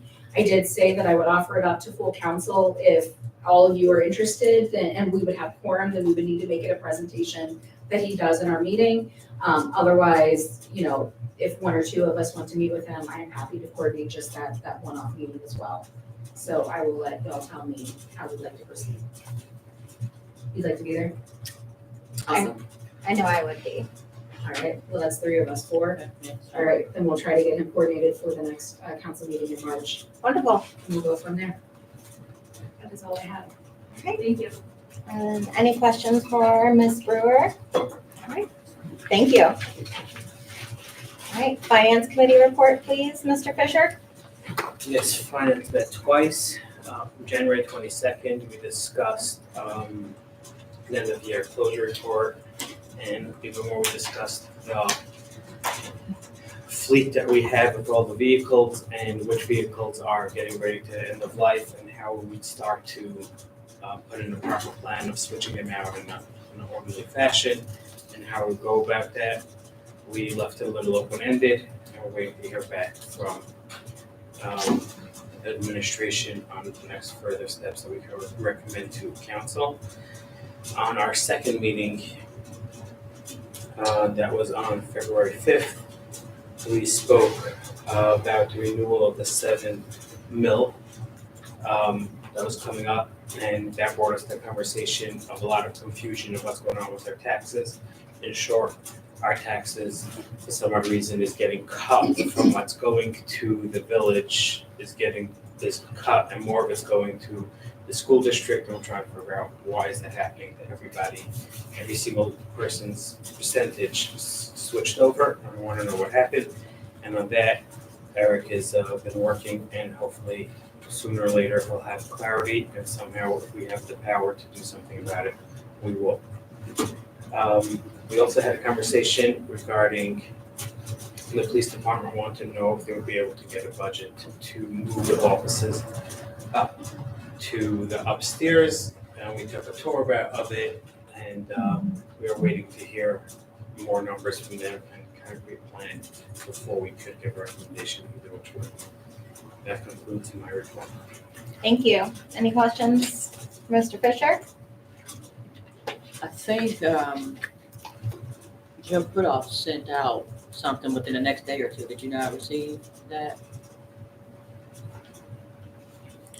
Any more numbers? No? Okay. Oh, Did he, the construction? I thought he did. Yeah. It was like He the did, next I think day, he wanted maybe. to. Yeah. I think he brought that to executive. I think that's. Oh, okay. It should be in finance. It's a Tracking, budget okay. request. So we do have information that we can share. Oh, you have it. Okay.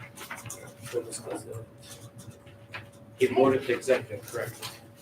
I apologize. Thank you, that was the one I forgot. I took the solicitor RFP from you, so. I forget which one. All right, we work together anyway. Alright. And now we are moving on to Mr. Butler with the solicitor.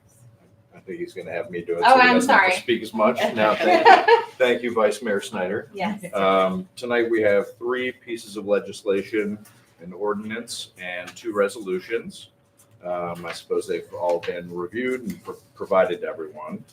So the first one is ordinance 2024-1, an ordinance to amend appropriations for the current expenses and other expenditures of the Village of Gulf Manor for the fiscal year ending December 31st, 2024, and more specifically to make an allowance for the purchase of Sundance data management software and to adjust appropriations for donations made to Gulf Manor PD for the K-9. As an ordinance, we would need a motion to suspend the rules requiring 3 readings. I would like more information on this. Okay, This is still an executive council or committee, so I'm not clear where we're making recommendations to move money from and to. My understanding was that there was no budget for this. And we were still asking questions about this specific purchase. The specific purchase, a lot of questions asked of me were technical questions, which frankly, we don't need to answer. It's a program system that's used by several dozen police departments in the region, even more throughout the state. It's well established. I would take you back to that first picture of the park. That was black and white from 2002. The software we're using now is older than that. So the software we have is clearly outdated. It doesn't have an interface to allow us to report our NCIC or our NIBRS data to the federal government, which precludes us from getting grants. So this was a software that was being looked at last year. I wasn't here for a lot of that year. So the need has not gone away, it's still needed. I'm asking that it comes from the reserve. Part of that reserve growth has come from us being careful with our budget, contributing to that reserve. I think this is worthwhile to get the software, have that expenditure made. The longer we wait, it's not gonna get cheaper, it's gonna get more expensive. I understand that. I think that, one, if we were looking at this software last year, and I think I expressed this in committee meeting, it should have been a part of the budget that we voted on in November, right? So, and I know you weren't here for a lot of that, but Captain Reed was, right? So it should have been a part of that ask. And I think we are maybe potentially facing a 60,000 deficit in our property taxes. We don't have a lot of reserves to eke into. I think my bigger concern is the police have asked for the 18,000 for this software, the purchase of a new vehicle that's not in the budget, and the cost of a move, right? So that's 3 I things. believe the vehicle is in the budget, is that correct? One vehicle is, but not 2. The other one we're simply putting on council's radar. And since we've had that discussion about the vehicles, they've been in the shop 4 different times. There's 2 vehicles there. Total, they've been in 4 different times. Another thing, some of those vehicles that were discussed were purchased with the drug fund. They weren't purchased with tax dollars. So we're supplementing the fleet. The vehicles that were purchased that we're using for everyday patrol, those are the ones that are the most vital. Those are the ones that are in the worst shape or the oldest that need to be replaced. If we take things one at a time, the software officers use every single day. It makes us, gives us access to grants that we don't have access to as we sit here right now. The need is not going to go away.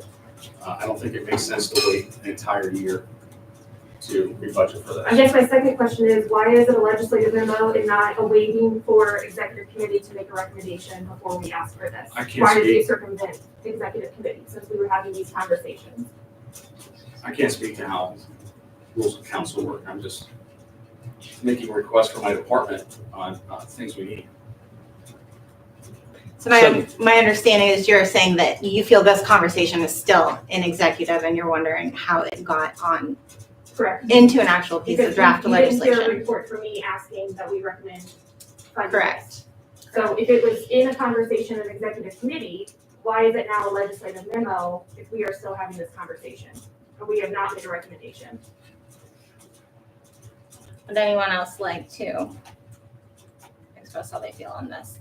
I mean, I was not at that executive committee meeting, but it does sound like it is unfinished business according to the chair. Yeah, I mean, we brought it up in both meetings, and in the last meeting, we said we would have this conversation again. You were gonna work with committee member Zach. Yeah, I'm not in contact with them. Okay, so it was an unresolved matter. Zach's questions were mostly technical. And again, how it works or how the server works, I don't think matters to the council. It really doesn't matter to me, the text on it, as long as it's secure and it's current and allows us to report what we're required to report to the federal agencies to give us access to these grants. The system we have now does not do that. For years, our clerk was able to submit it manually, and that changed. They no longer accept it manually. It has to come through approved software. I don't think the argument is that we're saying this program is a bad program. What we're saying is that there's channels that's supposed to go from executive, then we have to go see where we can find the money. It never came to finance to decide if maybe we should cut something else and put this in instead. None of that conversation happened, and now it's ready for approval. That's what her concern is. And we're not attacking you any which way about the program. Well, Or if it's again, needed, we could very well agree that it's needed. I understand. I We don't just make, have to figure out where it's coming from, the money. I understand. I don't make the appropriations. I just make the requests.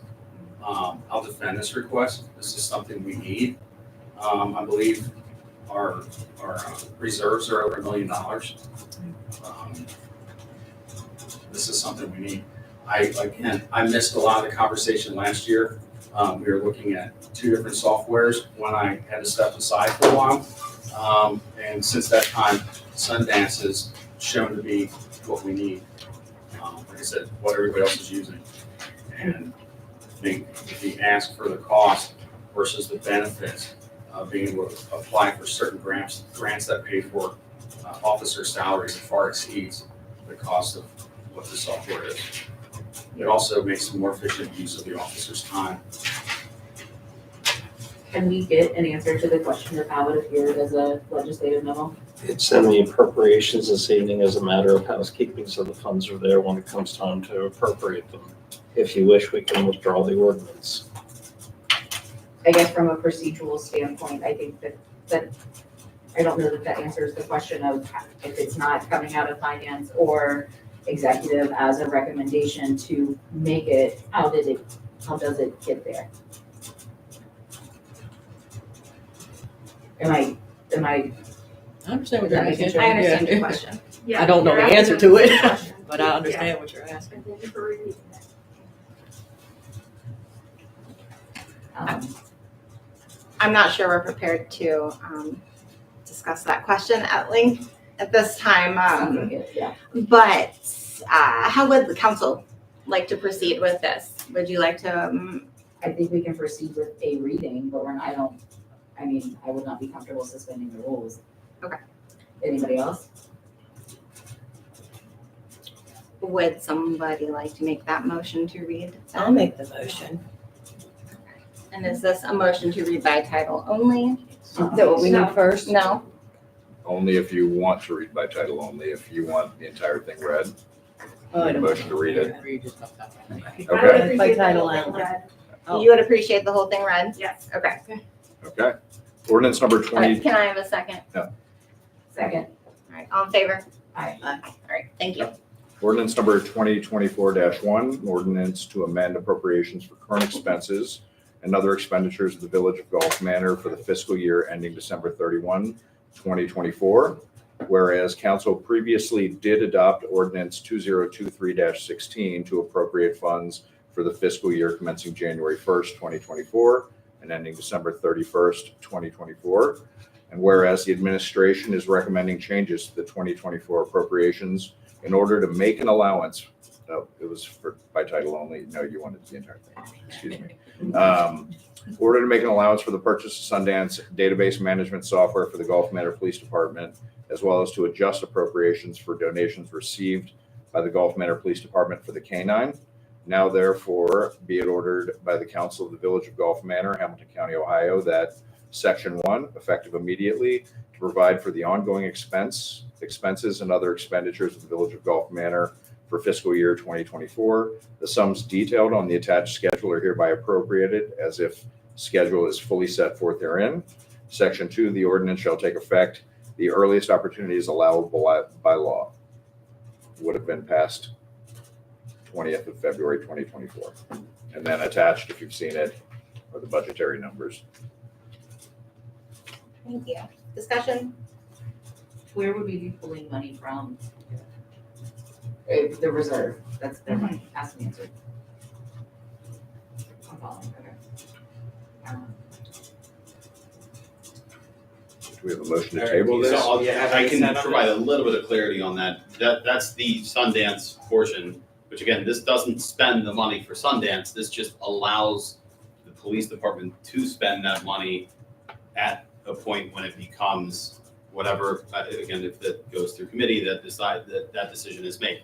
I don't think that the police department would subvert active committee discussion, but again, I can't speak to that. I'm not the one who runs that. As far as the K-9 goes, so the K-9 received $4,500 of donations from local businesses.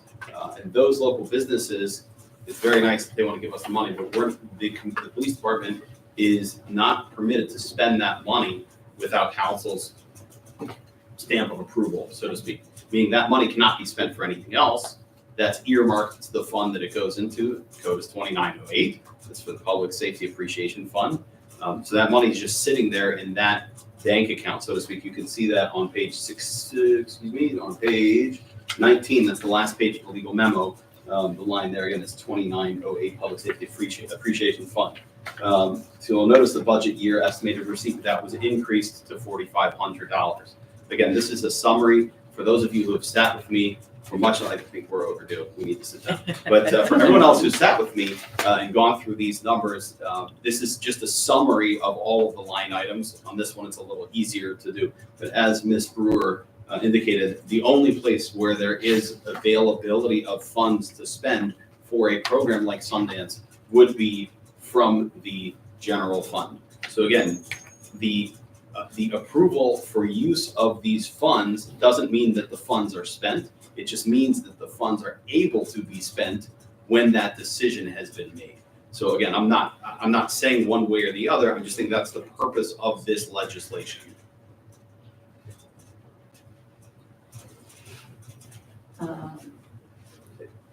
Please ask questions. Please ask questions. I mean, I wish they weren't combined into the same ordinance, because then it would, I have no issue with the donations for the K-9 going to the K-9 while we continue to discuss the appropriations for the data management software. But I understand that if we have to pass one with the other, I think my inclination is to table it until we have more information. That's my 2 cents. I'd like to say something. I've been on council 20 years. My 20 years, I've never had a problem with the police department making the wrong decision. And they're police officers. They know what they need. And I know, I was at that executive meeting. I sat in the audience. And Zach said, I can look at that software if you want me to, but I don't know what I'm looking at. So I think the decision has to come from the chief. If the chief thinks they need this software, then we need to support him so that he can do so they all can do their job. And that's how I feel, and I'll make a motion to approve it. There's still a question on where this money is coming from and why it became a legislative memo versus still going through committee. And Sharon, I'm not saying that we wouldn't have said, yeah, I know you need the software. I know you need the new car. I also know you need to move the offices. We just don't have a magic pot of money, right? So I think If our finance guy says that we have the money, we can move it over. we haven't had that Trust him. conversation is the point. It's never made its way to finance committee. I To say where's don't the know money if this coming from. really needs to go to finance, does it? To spend $18,000 out of Yes, it the should. general, out of the reserves. We have these procedures in That's what place, the and we are conversation is clearly supposed to not come, following is, them. Eric, where can we get this money? Is there somewhere else we can take the money from? Is there something That has else that we never can happened. push off to next year when we bring this up to this year? Those conversations never happened, because it never got pushed from executive to finance. Okay, chief, can you wait a month? What happens if we wait another month before finance has a meeting? I can't, I'll have to look at the contract to see how long it's valid and make sure it doesn't go up. If I have to, I'll reluctantly wait, but this is a need that's not going away. The software, like I said, that we're using is outdated. Had I not gotten ill and this time last year, we would have had it near the end of last year and we wouldn't be having this conversation now. You know, me being away and not being able to assist with this project, you know, I accept that, I know that, and I'm just basically trying to play catch up. We're very careful with the dollars we get. I think we do a great job of stretching them a lot further than most people would think we could. We're consistently supplementing the budget that the police department uses with funds from other sources, particularly $187,000 that we spent last year from funds that were taken from bad actors all over the world, not the tax dollars and not the residents here.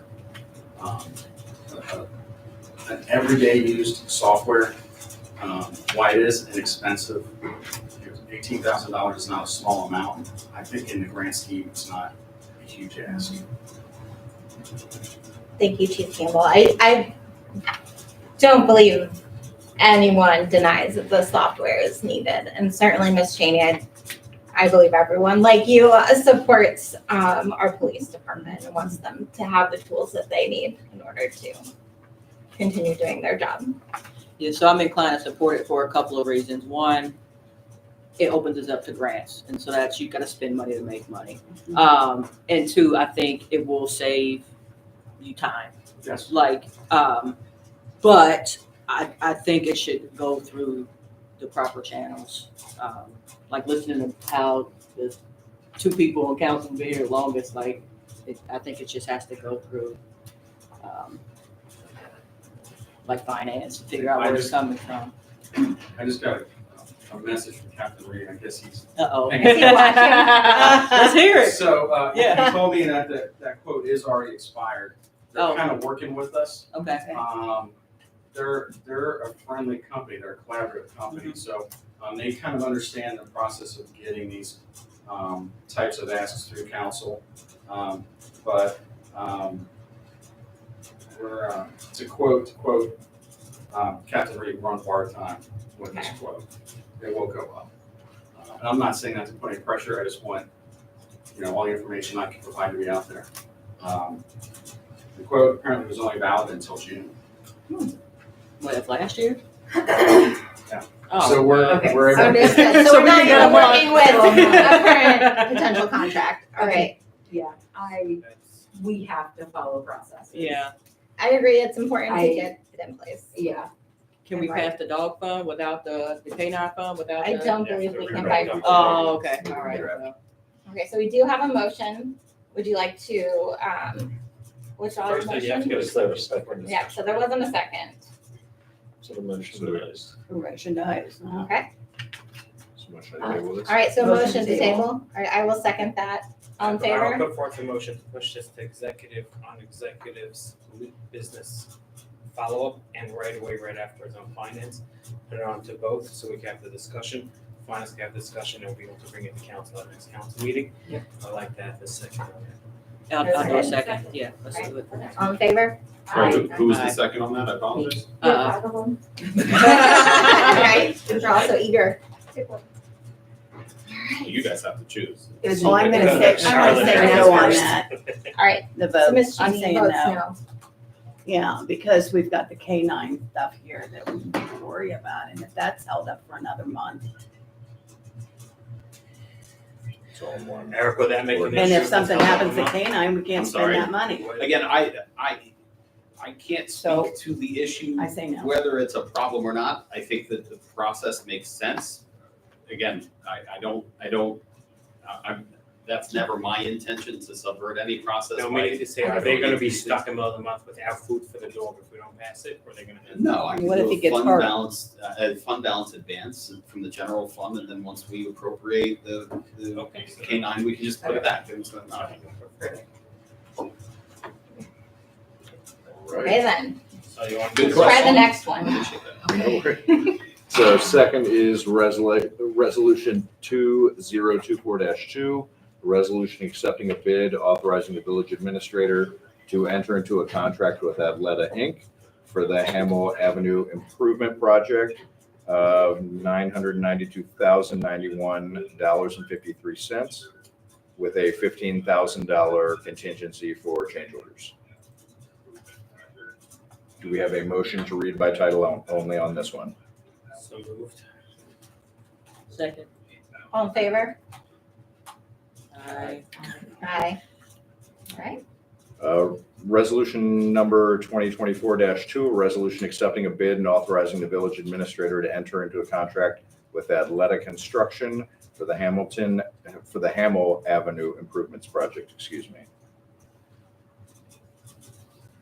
For the motion to approve? Motion to adopt? I'll make that motion. Second? Can we discuss? Yeah, now Yeah. it's time for discussion. Okay. Discussion, yes, Okay. please. So you could ask any question. For procedure, is it not that it has to be a second before discussion takes No, place? that was the adopt, ready, read by title only, then discussion. Correct. And then. So before, this is but there's a current standing motion from Ms. Snyder to approve. So that either has to be seconded or, Or dies. but then the next agenda But I item. thought it went motion and then, and This then, would and be then. discussion and then Motion, And then- second discussion. And then Motion, motion, second yes. discussion. Right. Here. Oh, yeah, hi there, Mr. Butler. Dive in, Rob. Go ahead, Mr. Butler. He's catching up though. It's 5 minutes after us. This is the comment. Yeah. I tried. Close the question. The question was for discussion, for discussion on an item, should it go, motion, second, or? Can you hear me? Yes, you Yes, can. Yes, but delayed, it seems. So it goes motion, second, and then discussion, correct? Motion, second, and then discussion. Thank you. So We we have a did- current motion on the table from Ms. Snyder, we're waiting for Yeah, a second. waiting If for a that second. dies, then we move on to the next resolution. So I'll second it. Okay. Okay, discussion. Okay. Well done. So this kind of goes back to it seems like this was something that was already like, that we just didn't know about. So this is The last from, council approved this project. previous The council. last This was council the- approved this ready. project. Okay, So this is simply, the bids went out, this is accepting the bid. okay, this was The the lowest one of legislation all the had the- options and, okay, The list of those who bid, this was the lowest bid. gotcha. All right, I saw that part. All right, cool. Any additional discussion? Roll call. I believe. Motion to, Wait, Motion to who's adopt? second? No, that, we're already past that, Okay. right? Yeah. So So we're roll at call roll vote. call. Roll call. Ms. Brewer, Aye, yes. Ms. Cheney, Yes. Mr. Fisher, Yes. Ms. Krimer, Yes. Ms. Mail, Yes. Ms. Snyder. Yes. Right, you already did that. I think that was delayed. yeah. All right, so resolution 2024-2 passes. All right, on to resolution 2024-3. Yes, resolution, Nope, you're good. You're good, Rob. Yeah, I think you have a delay, Rob.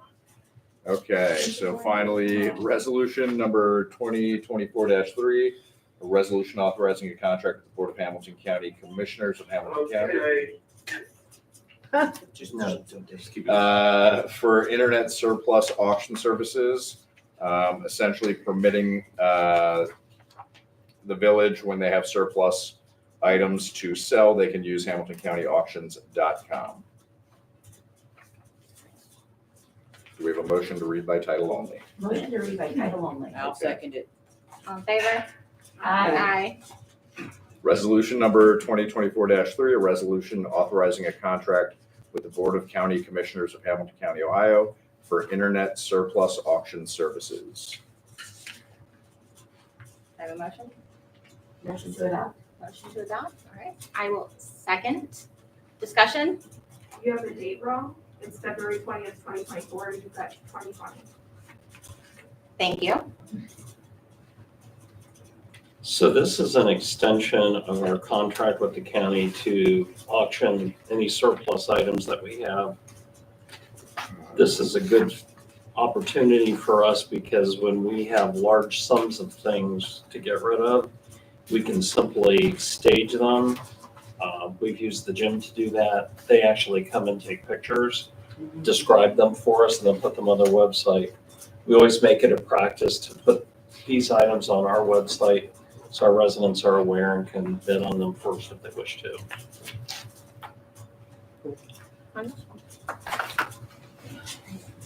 We vote. Sorry, so we have a motion. All right, so now we're on Roll call. roll call, please. Ms. Brewer. Yes. Ms. Janey. Yes. Mr. Fisher. Yes. Ms. Crimer. Ms. Mayo. Yes. Ms. Snyder. Yes. All right, resolution 2024-3 passes. Okay, thank you. And are we able to let Mr. Butler go now?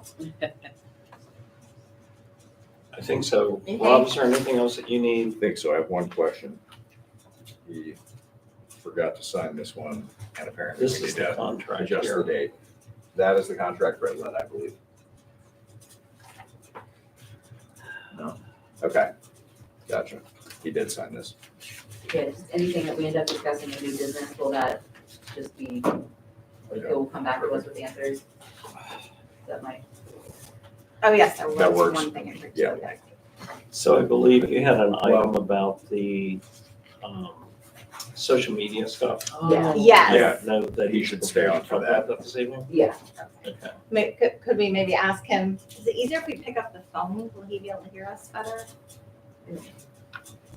I'll answer you in 5 minutes. Sure. He's not gonna be able to go who's talking though. in the I'm interest gonna- of time, we'll just cut it and we'll Okay. move forward. Yeah. Okay, we do sounds that. Sounds good. All right, am I signing this or just passing this? You're to somebody? signing the legislation. Okay, Ooh, vice mayor That's what I need to ask signature. him about. so don't sign it yet. I All would I have can said. hear, I can hear it. Sometime. right. Rob. Hi, Rob. Hey, We should play a song. So is that You'll answer back on the It is, but I was told that there's a Give you typo an on idea it, how so I long can't sign it it. takes. Just scratch it out there. We can, Rob forgot to sign. Rob, can you hear us? Go answer in Who's 2 counting? minutes.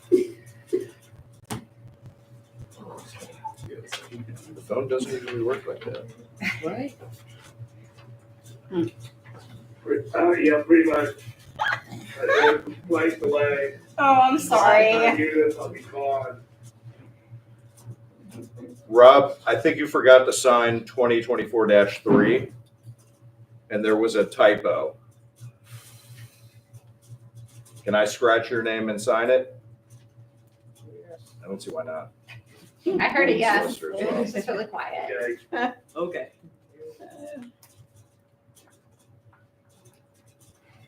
Yeah. Put my initials by your signature. It's getting faster. Alright. Sorry, he's never sick, and Yeah. today was unique.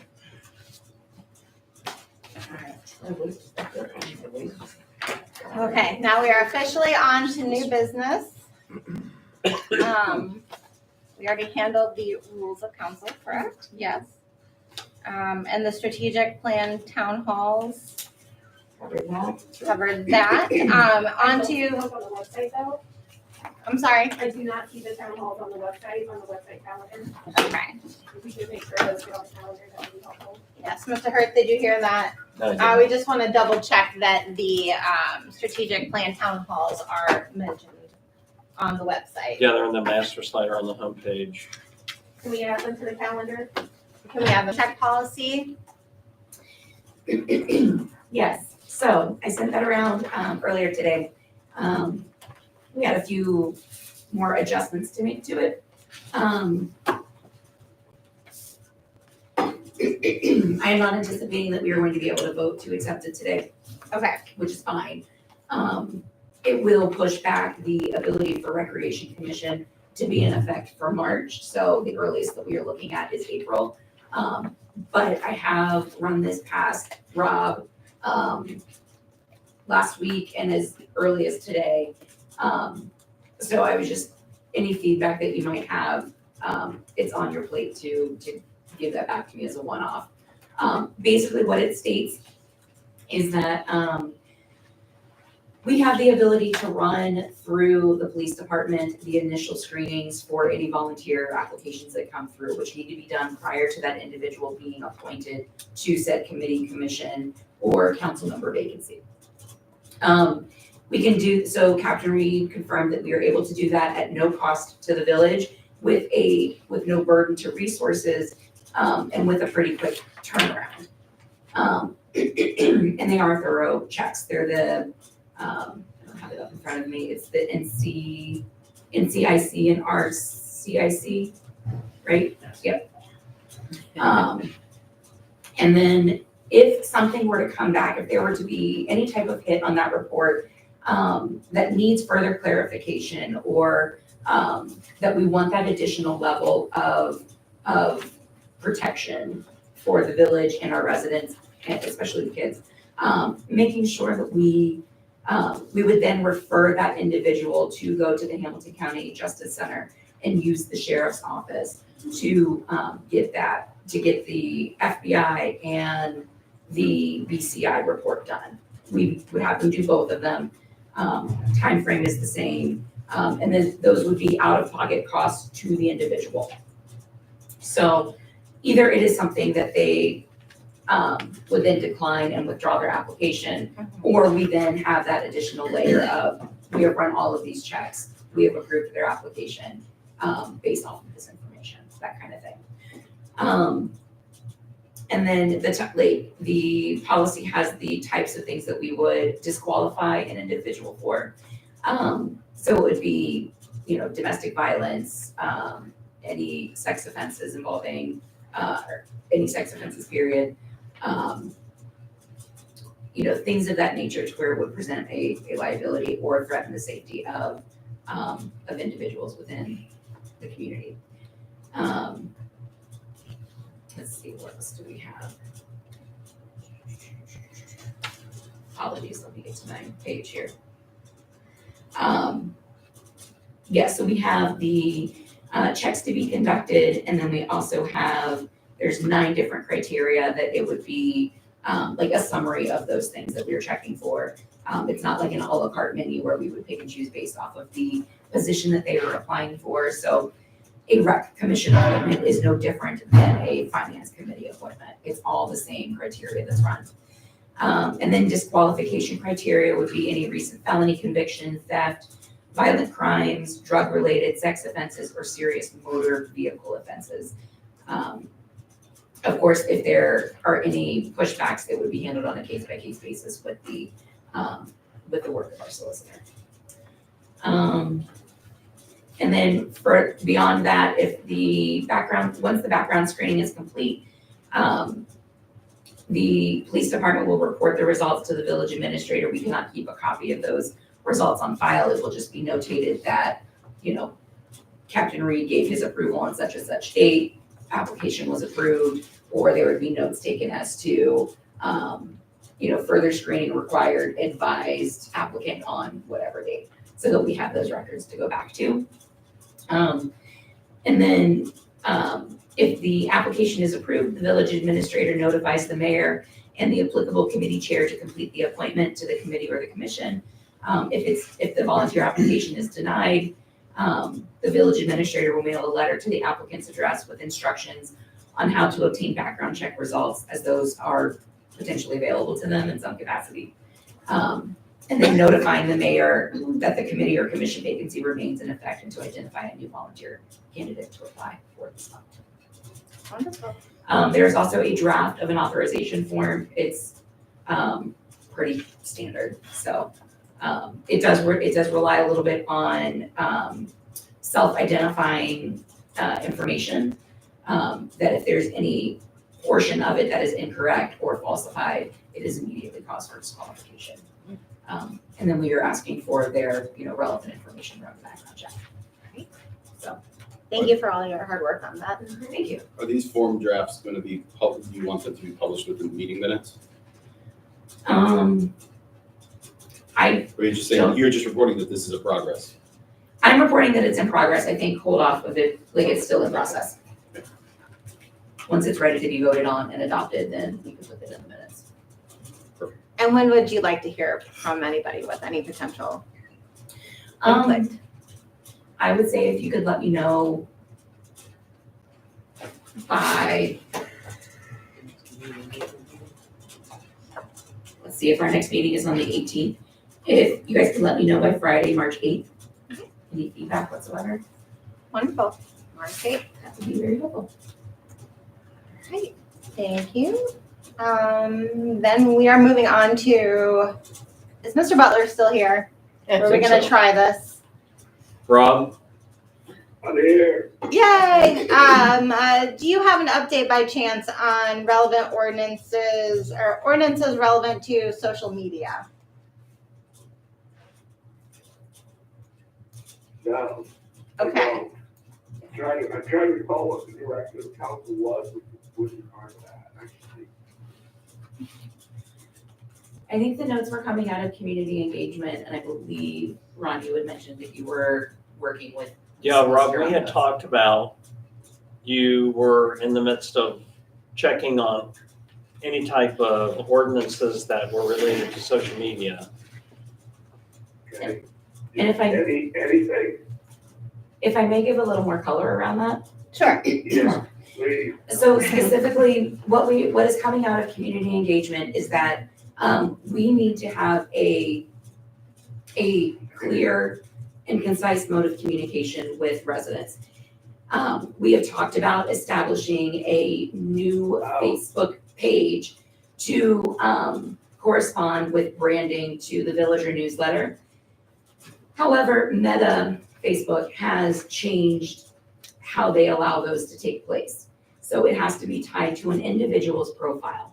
I tried to set this up over the weekend and it would be attached to my personal profile and I do not want that. So we do need to explore, and this is new information that I'm now bringing up.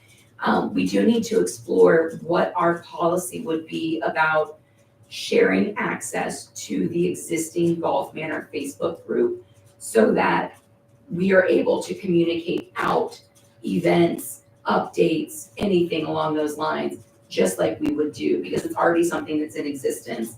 And it's not something that we can easily recreate without it being on the individual that is running that account or individuals.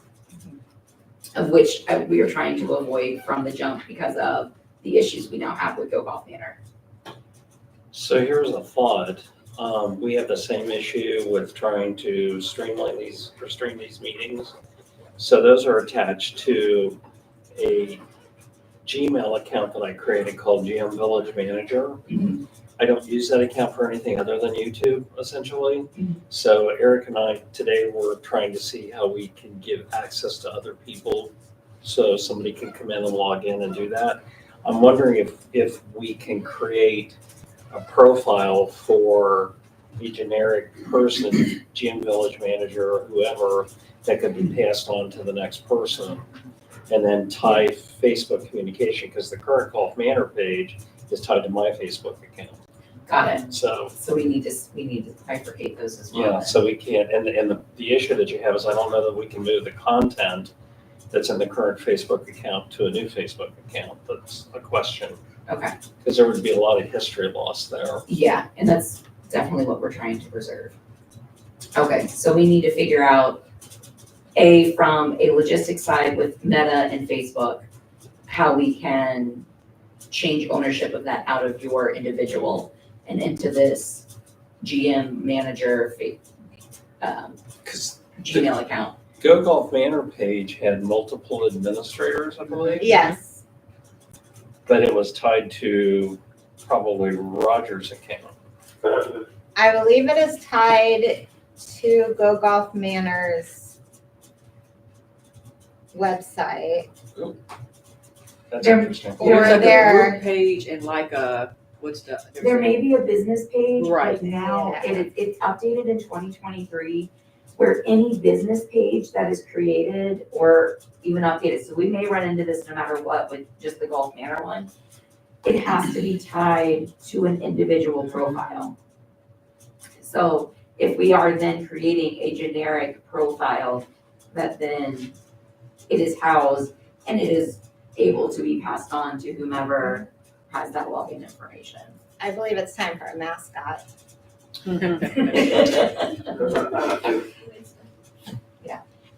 So we can, more to come on this, but I do think my ask right now is if we can start to put together what that policy would look like for governing the social media accounts, like we're talking about, like having a separate login that can be shared with council and that we are accounting for turnover. I think that makes complete sense. Brady's gonna talk here. Rob, did you have a comment? Well, I'm just trying to get my head around how this is a legal issue, that you need to deal with.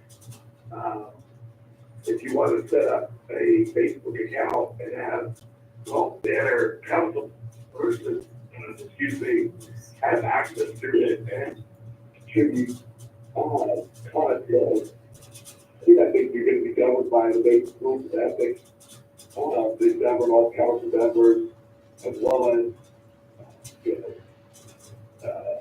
the rules about public meetings, about their, executive sessions, and so on.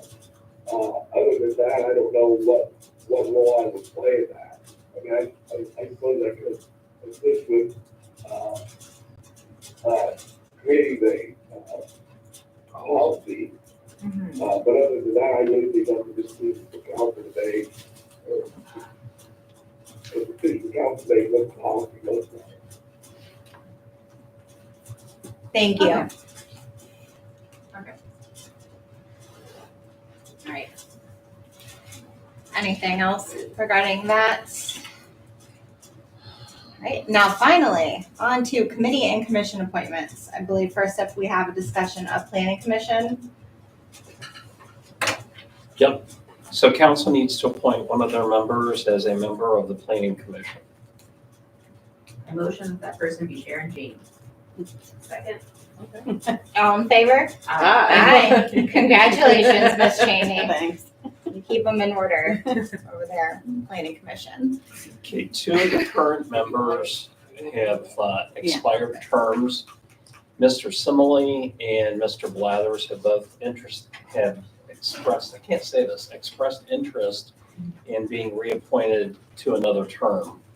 I talked to Mayor Densmore about this last week. He's talking about wanting to post all positions that are available to the community at large. One of the things that I would consider with the planning commission is that that particular role requires on-the-job training, essentially. So the people who are on that commission at the current time have had several years of experience. Just something to consider. Council just needs to make a determination whether or not you would like to appoint Mr. Simile and Mr. Blathers to another term, or if there is a process that you want to go through to vet other candidates. Tied to that is we also need to make a decision about the Human Rights Commission. I believe Mr. Michelson is being considered, and there needs to be an interview process, which is required for that particular position. So I also think that there's an opportunity for these appointments to, again, have a process around it that may not already be there. Because we have come up amongst some issues with appointing new members, which is separate from reappointing past members that want to keep their appointment. But I do think that there is a couple of considerations that we do need to make. One would be, making sure that as we are reaching out to community members, making sure that we have complete contact information for them, which I think will be addressed when we are getting the application and background check process solved and we've got that implemented. I also think that making sure, to the point, and I believe I raised this point to Mayor Dinsmore as well, about making sure that we are publicizing open vacancies so that community members who, so that they know what is out there and what is open. Again, I think going through our social media pages, having it posted on the website, Again, people don't know what they don't know. They don't know how to be on, how are they supposed to know that there's a vacancy if our information is not up to date and current, or we're actually putting it out there? And then lastly, and then filling vacancies, making sure that we're advertising it to the entire community, and it's not the responsibility of the departing member. I know that was an issue, on executive and community engagement, of asking a departing member who was having some family conflicts to name their replacement, which I do not think is appropriate. Could you explain that in more detail, the departing member? Yeah, so we had on community engagement and for executive, we had somebody that was appointed to both of those committees. They needed to step down because they had family issues. The reason was given that there was a family issue that they could no longer serve on these committees. So the mayor accepted the resignation, but also gave the task to that person of finding their replacement. Okay. Which I do not, like, if the person is saying, I do not have the time for this because of this reason, we do not then give them another assignment. Like, it should be free and clear, and their time is now their own. Gotcha. And so it's part of that bigger picture of, like, the moment that we know that we have a vacancy, we are publishing it on the website, we are updating our, like, the committee pages to where residents can go and see, oh, there's a committee assignment, here's the information for that. I'm happy to work on getting that information, like, organized and put together. I've done some of it already. But I definitely think that we need to have a process to where we have, where everybody's getting a fair opportunity and we're not calling on the same people. I do have concern that this will be the third committee that Mr. Michelson will be on. If he is appointed to the HRC. And I want to make sure that we are giving other residents a fair chance to be on these committees as well. Okay. Anybody else? I just want to understand, is it in the charter, is it in an ordinance that gives the council the ability to nominate these vacant positions versus the finance, executive, and community engagement? Those were staffed by the mayor. So, like, where is the thing that tells me committee actually? So specifically for the Human Rights Commission and the Planning Commission, council appoints those members. Council, I believe, according to the ordinance. And it says that, I'm sorry. it says that in what ordinance? Well, the Human Rights Commission is in the It's actual in the ordinance. actual ordinance for that. For the Planning Commission, I'm sure it's in that ordinance. We haven't looked at that for a while. And I believe it's also in the recreation ordinance. The charter specifically states that the mayor appoints the committees that are charter defined, which would be executive and finance. The mayor also has the ability to appoint additional committees, which he's done with community engagement. So it would be his responsibility at that point to staff that committee. Council has its ability to create its own committees per the charter as necessary. And then at that point, council would have the responsibility of staffing those committees. Gotcha. That I makes agree with sense? Charlotte. I think we need to post this. I think when you look at our committees and commissions, they are not representative of the community.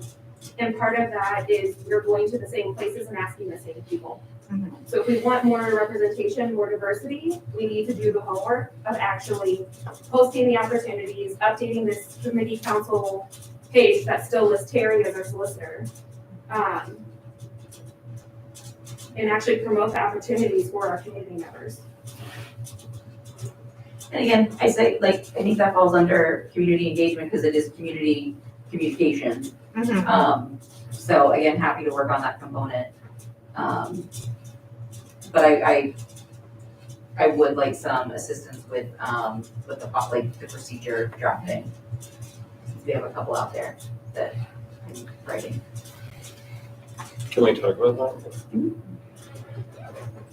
So as far as the two open, or the two current planning commission members who need reappointed, how would council like to handle that at this point? I absolutely agree that we do need to advertise more widely the opportunities we have available to our community. And I don't think anyone would deny that we've all been asked several times to wear many, many different hats. So at the same time, if we do have these people who are invested and have the qualifications, you know, what do we do? Meanwhile, I would prefer to hold those seats open until we find some community members. That is an all-male committee right now, commission. yes, it is. And I don't want to, I don't know, personally, I don't want to add more people until we fix the issue of representation. I certainly don't disagree. I do wonder what we do if business does happen to come before our planning commission with these seats remaining unfilled. So with Ms. Cheney being appointed, we have 3 out of 5. That is a quorum. Okay, so we're good. Yep. Yeah. So there's not a rush to get this done in a single month. Okay. Is everyone okay with that plan of action? So for Ms. Brewer, there's a section under government called appointments to, I can't read this, appointments to boards and committee requests. Yeah. There is a blog article that's in the blog that was done like 2 or 3 years ago that opens up. So there's information there. We don't have to start from scratch. And I know Yeah, you okay, said you've cool. done some stuff, so. Yeah. Perfect. Okay. I feel like it would be, a month from now, like I feel like we could have something tangible to put with in front of council to review. Sounds great. And anything else under new business that I am forgetting at this point in the evening? New business, you guys items. Yeah, that was all I had.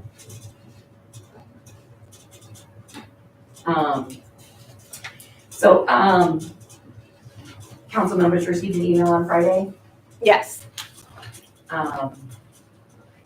Since it is reflective of my household, I will abstain from the conversation, but I just wanted to make sure it's part of the record that we, that information was submitted to council.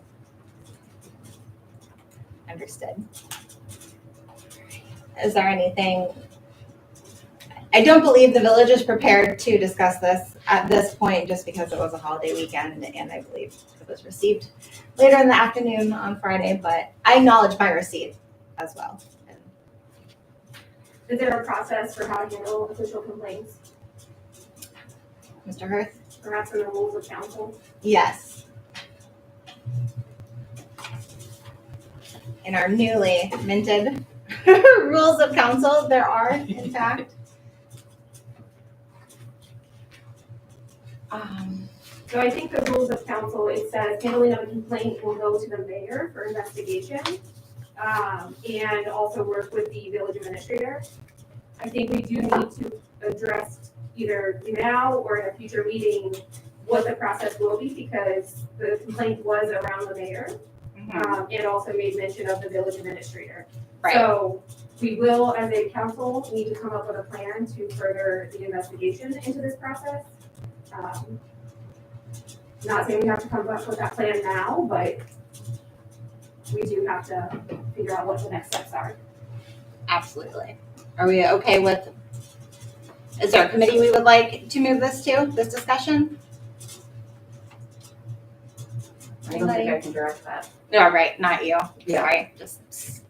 I'm assuming executive. Excuse me, Go ahead, Mr. Butler. I don't think it's up to council to come up with a procedure. I think it is part of this,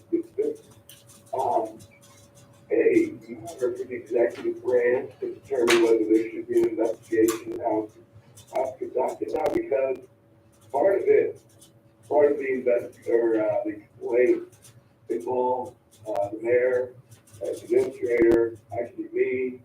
I think the person that can determine, if there's a investigation and how it's conducted should be the vice mayor at this point. And, if there should be an investigation, how it's conducted. I also, I know there was a note in there that there should be no tax dollars spent on this investigation. I don't know where the money's gonna come from aside from welfare tax dollars.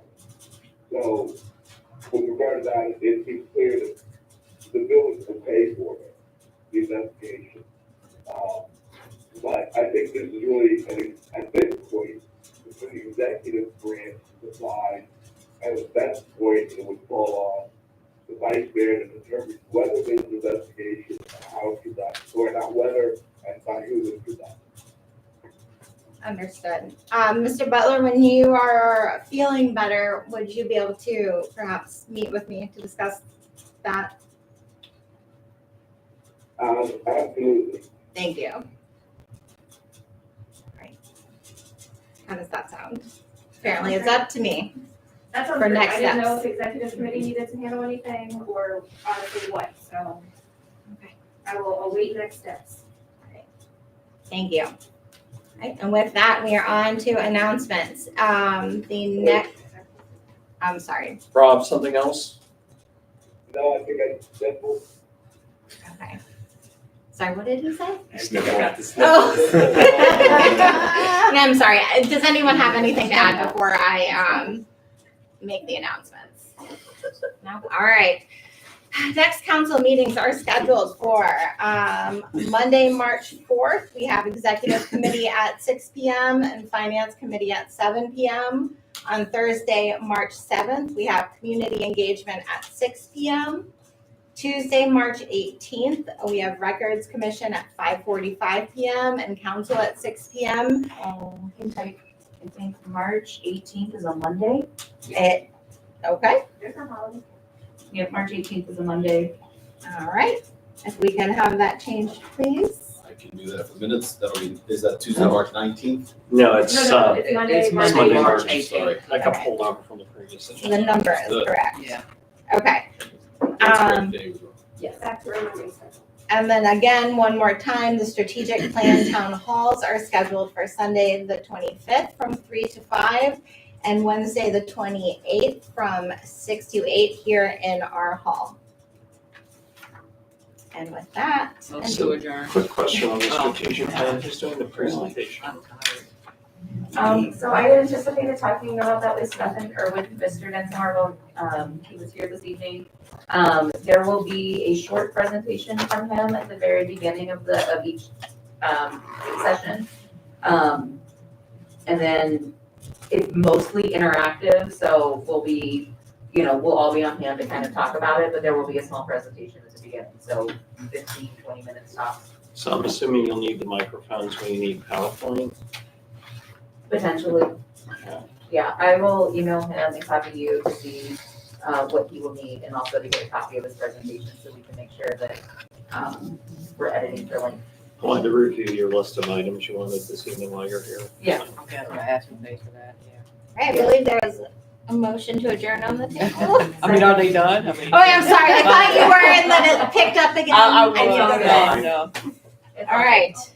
How did you get a chance to speak at the meeting? You register, let's see, the policy is on the village website. I believe you have to register the Friday before the close of business on Friday.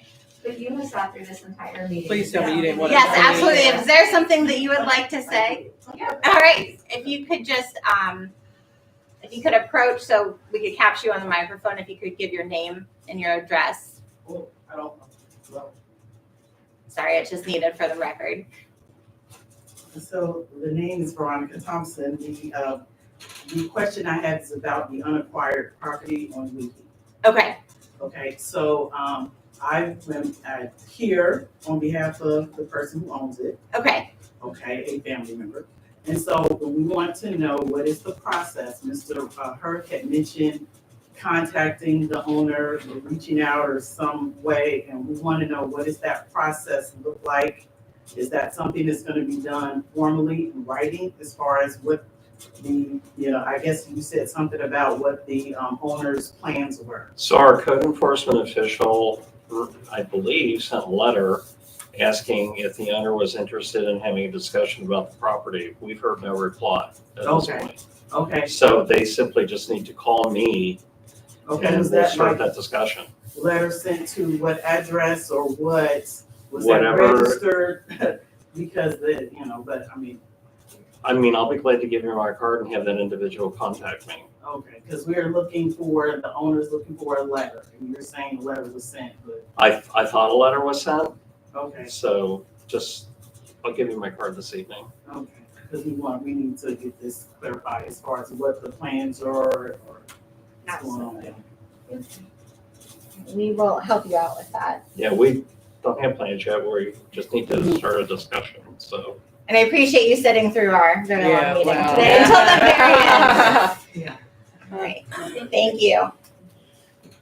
To that end, we did, Mr. Presnant and I did talk about having cards available for day of speakers. Yes, We'll get a yeah. template- We'll get a template over to those cards. Is there anybody else that sat through that would like to hear comments or anything? Okay, All right, all right, just making sure. Thanks for Thank you. coming. all right. Did I get a second? There was no second. Second. Excellent, all in favor? Aye. Thank you. Good night, everybody. Thank you.